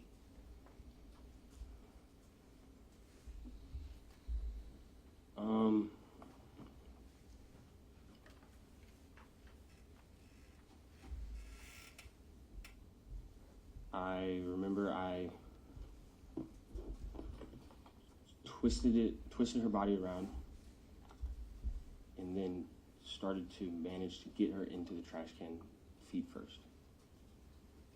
How do you get her in feet first? Did you wheel the trash can all the way into the bedroom, or did you carry her out? It was wheeled it into the bedroom. Okay. How do you get her in feet first? Where do you grab her? Dragged her into the trash can. Well, the trash can's this high, right? Yeah. And the bed's Yeah. 2 or 3 feet lower. So you pull her by the legs? Yes, ma'am. Okay. And put her into the trash can. Yes, ma'am. Do you have to lift the weight of her body? Not directly. Just dragging. Be specific. Do you lay the trash The trash can can down? was at the end of the bed, Okay. and I dragged her from. Once I flipped her around, I dragged her into the trash can. Okay. Did you partially lay the trash can down to do that? Yes. Okay. And then you threw the bloody sheets and pillows on top of her? Yes, ma'am. Okay. And then you go to buy a mattress topper. Yes, ma'am. Okay. So you put her body in the trash can immediately after you bought the trash can, or do you buy the mattress topper first? I wouldn't say it was immediately after I bought the trash can, but in between the purchase of the trash can and the purchase of the mattress topper. Okay, so then do you leave her in the trash can in the bedroom while you go to buy the mattress topper? Yes, ma'am. Okay. So at 10 o'clock you go and you buy the mattress topper. You've got no second thoughts about telling anybody at this point. Second thoughts, but I couldn't react to him. And you purchase the mattress topper.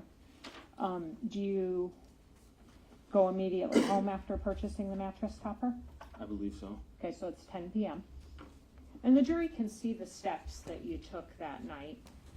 Fair to say you are up moving from 11 p.m. all the way till 5 a.m. Yes, ma'am. Okay. Do you put the new sheets, do you flip the mattress first, or do you take her body to the storm drain first? Flip the mattress first. Okay. So you flip the mattress, and then you take her body to the storm drain. A storm drain that you picked out earlier in the day, Yes, ma'am. that you physically went to and saw. Yes, ma'am. You knew it would be a good place to dump her. Wouldn't say good, but yes, ma'am. What time did you pick that place out? It would have been when I visited Bancroft Park. About between 1 and 2 in the afternoon? I don't remember the time exactly, but After your first trip to Fred Meyer's? yes, ma'am. Before you went to Brown Jug? Yes, ma'am. You looked at Waldron Park, right? Yes, ma'am. You looked at Bancroft Park. Yes, ma'am. You also went to a barber shop, or mapped to a barber shop. Yes, ma'am. Why'd you do that? My mind was frantic and everywhere, and I just came back from the field and needed a haircut. Okay. So kind of like you were thinking about like Q-tips. You were just thinking about your personal hygiene in the middle of Yes, ma'am. taking care of this Yes, ma'am. problem. Okay. Did you get a haircut that day? I did not. Okay, but you went to the barber shop? Did I go to the barber shop? Yeah. When? When you were looking at the storm, or around the time you looked at the storm drain? I don't think I did. Okay, you just did a map search there? Yes, ma'am. Okay. And then you described how you wheeled her out. Yes, ma'am. Is there a ramp leading outside of your apartment, right? Yes, ma'am. Okay. Was that difficult? It wasn't easy, Well, on the access road, it's gravel, right? right? How long did it take you? A long time. What time in the night was it? You said it was getting dark? It was dark at the time, and took pretty much all night. And when you got her to the storm drain, you said you put her in there, but Yes, ma'am. you dumped her in there, right? I think those are similar verbiage. Okay. Well, it's 15 feet down. Right. You didn't place her gently. No, ma'am. Okay. Did you have to pick her up? Yes, ma'am. Okay, so you picked her up out of the trash can and put her in the storm drain? No, ma'am. How did you do it? From what I remember, I wheeled the trash can as close to the storm drain as I possibly could, and then lifted from the bottom of the trash can to lever her into the storm drain. And she fell down there. Yes, ma'am. Okay, 15 feet at least. However far it was. Okay. And was anything left in the trash can?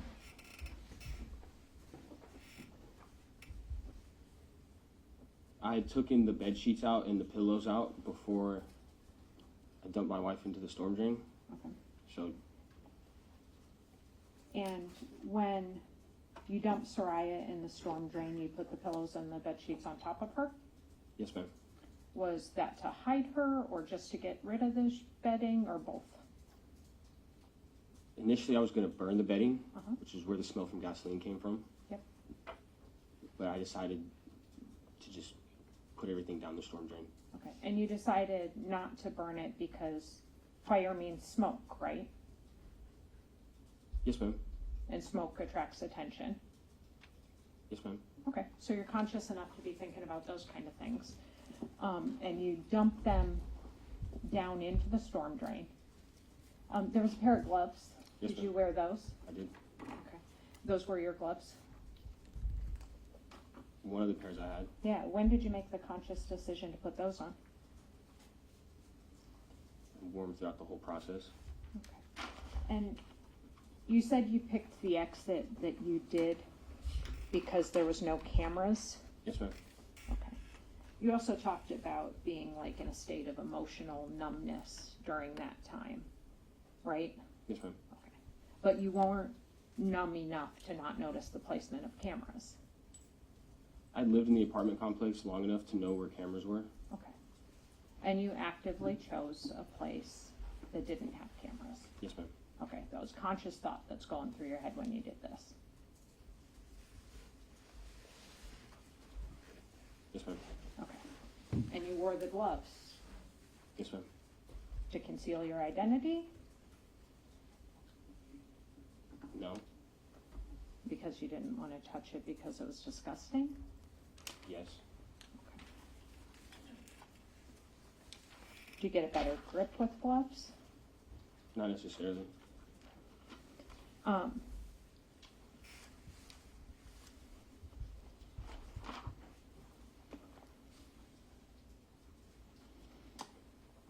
and then after you dumped Saria down the storm drain,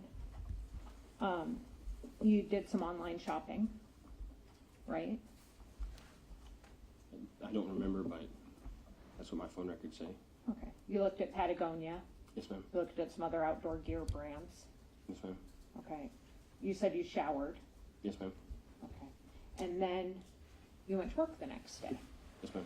Okay. Do you remember having kind of a lively group chat discussion about whether there would be PT that morning? I do not. Okay. Did you have PT that morning? I don't remember. Okay. But you went to work Yes, ma'am. and you acted like everything was normal. I did. And there was some discussion about whether you called Marie or whether she called you. But she'd been trying to get a hold of Saria all day, right? Yes, ma'am. And you had Saria's phone. I did. And you lied to Marie. Yes, ma'am. You gave her a thumbs up that everything was good. Yes, ma'am. Okay. And you told Marie a very calculated lie. Yes, ma'am. You told Marie that Saria left for work. Yes, ma'am. She left for work at 10 a.m. Yes, ma'am. She was wearing all black. Yes, ma'am. She took her purse with her. Yes, ma'am. She left her phone, Yes, ma'am. and you hadn't seen her since. Yes, ma'am. And Marie was upset, right? Yes, ma'am. She was upset that you hadn't told her Told her. that Saria was missing. Yes, ma'am. Okay. And she encouraged you to call the police. Yes, ma'am. Okay. And when you called the police, Marie called the police first, right? Yes, ma'am.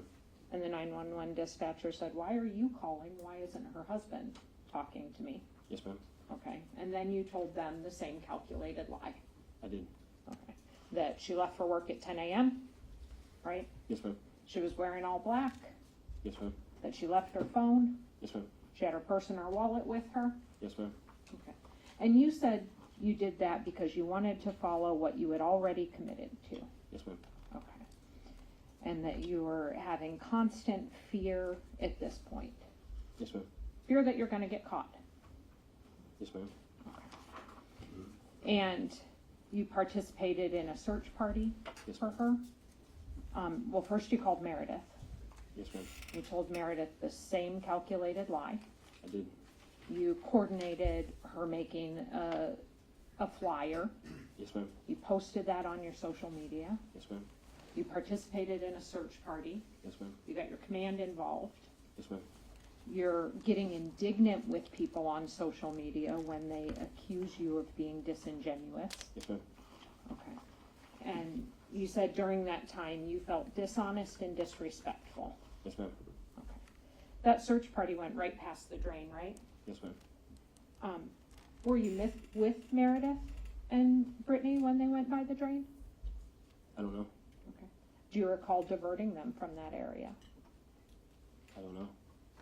Do you recall lying to Detective Clark about trying to put Saria on the other side of the park, essentially? Yes, ma'am. Okay. Again, because you had to stick to that commitment that you'd made to this lie? Yes, ma'am. Okay. Big on commitments, right? Sure. Okay. You were afraid of being a suspect, Yes, ma'am. and you lied to protect yourself. And then you talked about writing that suicide note. Yes, ma'am. Okay. And you're calling it a suicide note now? I am, yes, ma'am. Okay. Have you told other people that it's not? Yes, ma'am. In fact, you told your mom that it wasn't. I did. Okay. And that call was recorded, It was. and you know that your jail calls are recorded? I do. Okay, I'm gonna move at this point to play your discussion with your mom about that note. We're gonna play from 328. Are we marking this? What is the state's? No, we'll just play it into the record, as long as we put it near the audio, it's fine.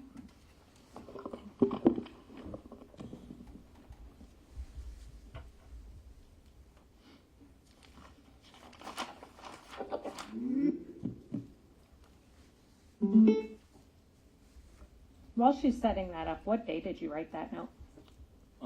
Somewhere between the 7th and the 9th. Okay. When you'd been asked to move on to the barracks or onto base, right? Yes, ma'am. Okay. And you knew that Detective Clark didn't believe you because of the cell phone? Didn't believe me for what? Didn't believe you that Saria had gone missing? Or did you think he believed you? I don't know. I can't tell you what I thought he thought. Okay. But you knew the police were investigating, I did. and you knew they were asking you hard questions. I did. And those hard questions are things like, how did she text into work if you had her phone? Yes, ma'am. In fact, you even Googled on the 8th how to make a shortcut text from an iPhone, right? Yes, ma'am. So that you could, again, perpetuate that lie with Detective Lee and Detective Elby. Yes, ma'am. Okay. So sometime between the 7th and 8th, you wrote that note? Yes, ma'am. Okay. And you were holding the Sig Sauer while you did it? It was on my thigh. Okay. And then you tucked it into the couch cushions? Yes, ma'am. Go ahead and.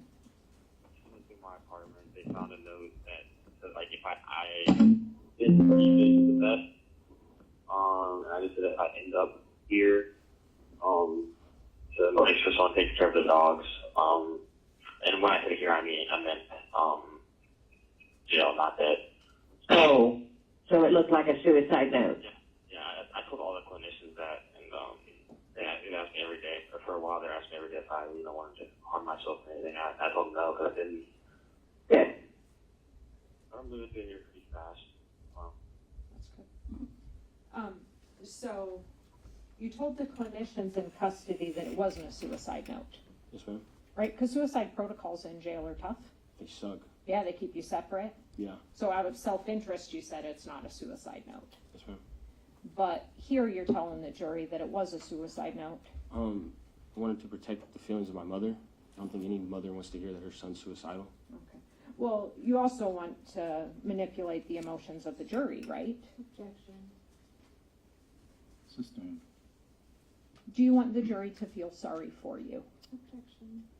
Overruled.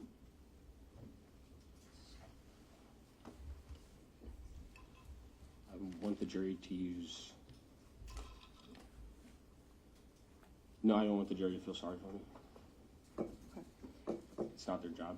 Have you ever told your mom you were going to work your magic on the jury? Briefly, yes. Yeah, what did you mean by that? It's just that I was going to testify. That you were going to testify and they would feel sorry for you. I didn't say that. What did you say? Based off the conversation, it said work my magic, Yeah. which implies that I was just going to testify.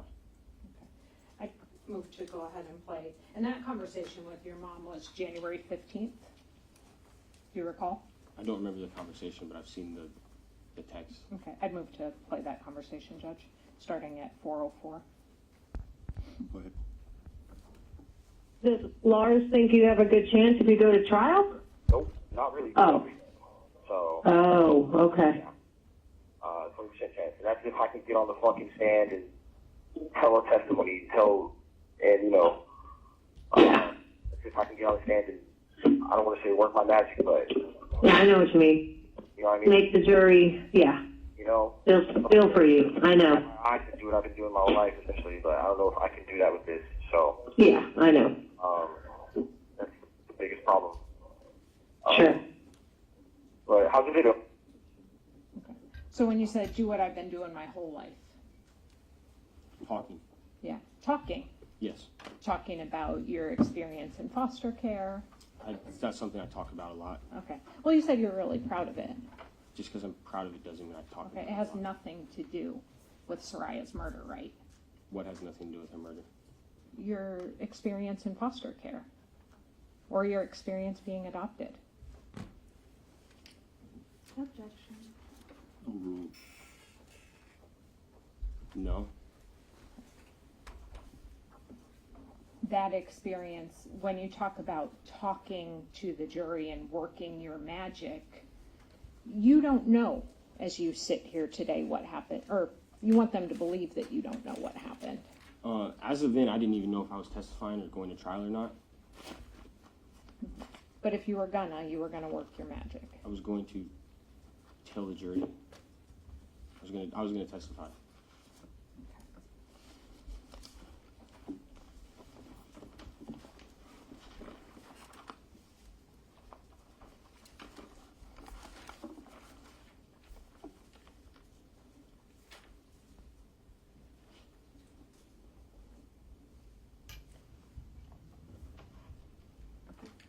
I just want to clear up just a handful of things.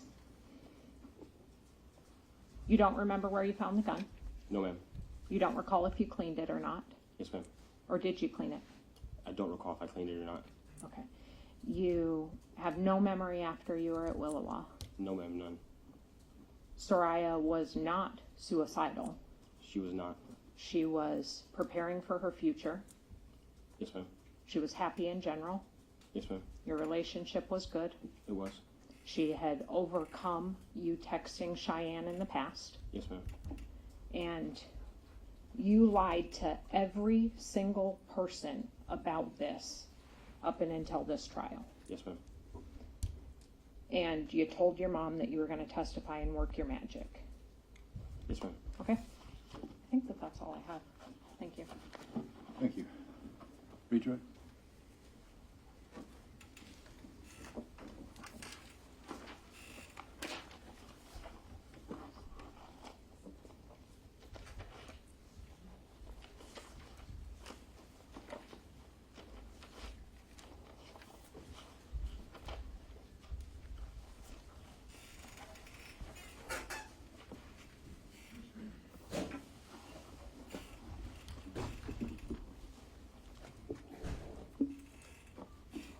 Zarrius, have you ever testified before? I have not, no. And when you said work your magic to your mom, what did you mean by that? Just means I was going to testify. And what does it mean to you to testify? To tell the truth on what happened.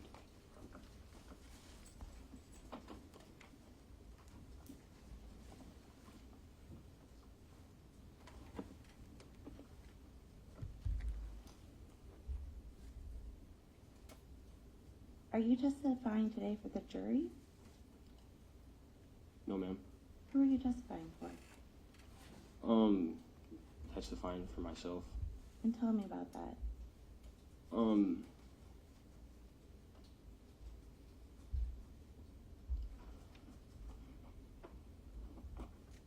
Regardless of the outcome of the trial, I needed to tell the truth. I needed to get the weight off of 3 years of a lie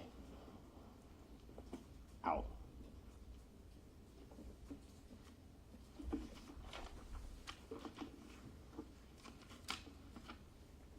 You talked with Miss Dunlop about Saria being qualified with a handgun. Yes, ma'am. What does being qualified mean? When you go through a range in the Army or in the National Guard, you have to shoot above a certain amount of number to be considered qualified, and there's different levels of qualifications. Okay. And you were not qualified. No, ma'am, I was not. Do you know what level of qualifications Saria had? Usually they push for the second level of qualification. I don't know what it was. I know there's expert marksman, and I forget what the other one is, but usually when you qualify, they want you to be somewhere in the middle. And is that your ability to Is it like a target to distance type? I don't know what the pistol qualification looks like, but for the rifle qualification, you go through different stances, reloads, and different distances. Okay. You talked a little bit about the 6 hour that was in your apartment. Did you buy that, Yes, Jen? Did Saria ever use it? Yes, ma'am. And where did you normally keep it? Right next to the bed. Was it next to it, under it, above it? Slightly under. Did you, as a matter of habit, keep the safety on? If I was in the house, the safety was off, but if we were out hiking, the safety would have been on. Why did you keep the safety off in the house? Just because I've heard stories of people getting their doors kicked in or getting robbed, and they go to shoot the person that's robbing them, and they forget to take their safety off in their fear, and it goes the wrong way.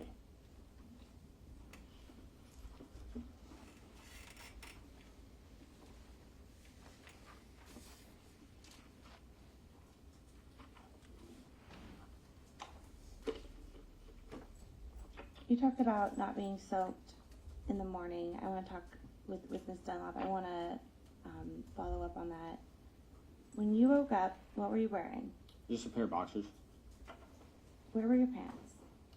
They were in the little entry hallway that goes from our bedroom to the bathroom. Was there anything on your pants? Yes, ma'am. What was on your pants? Urine.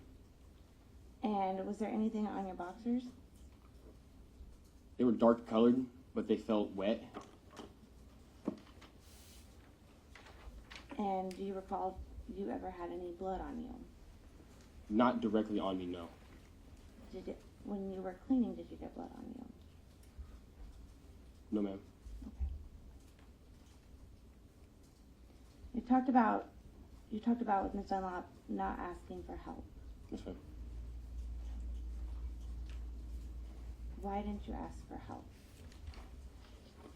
I felt like there was no one that could help me.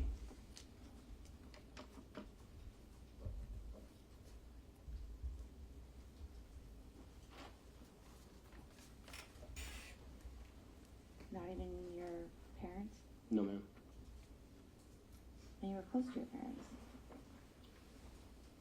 Yeah?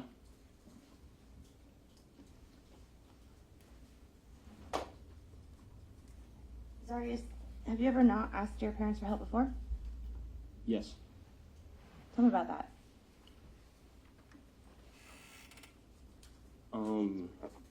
Just with like normal stuff, you know, like I don't want my mom knowing I'm in financial trouble or knowing that I'm getting speeding tickets, getting pulled over, stuff like that. Zarrius, have you ever been in a car accident? Yes, I ma'am. object to be on the scope. That's Sustained. really approach. Yes.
Zarrius, I want to talk to you about when you cleaned the bed.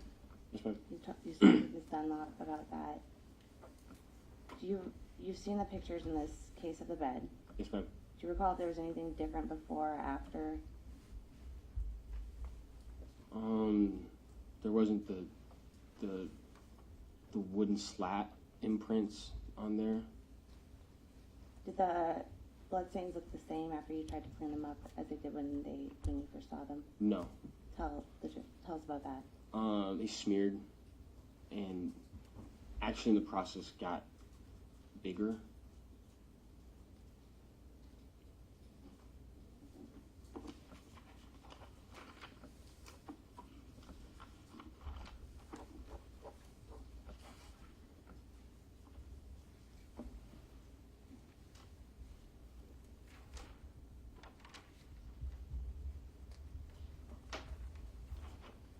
We heard you tell your mom the note that you wrote was not a suicide note. Yes, ma'am. Is that true, what you told your mom? It is not. Why would you lie to your mom? Protect her feelings.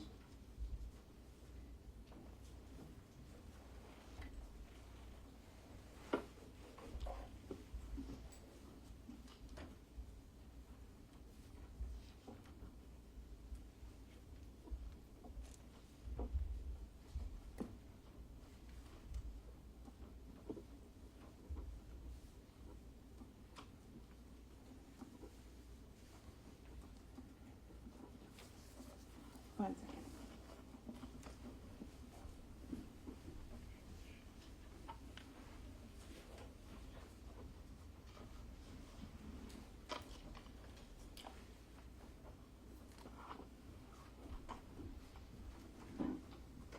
Thank you, sir. I have no further questions.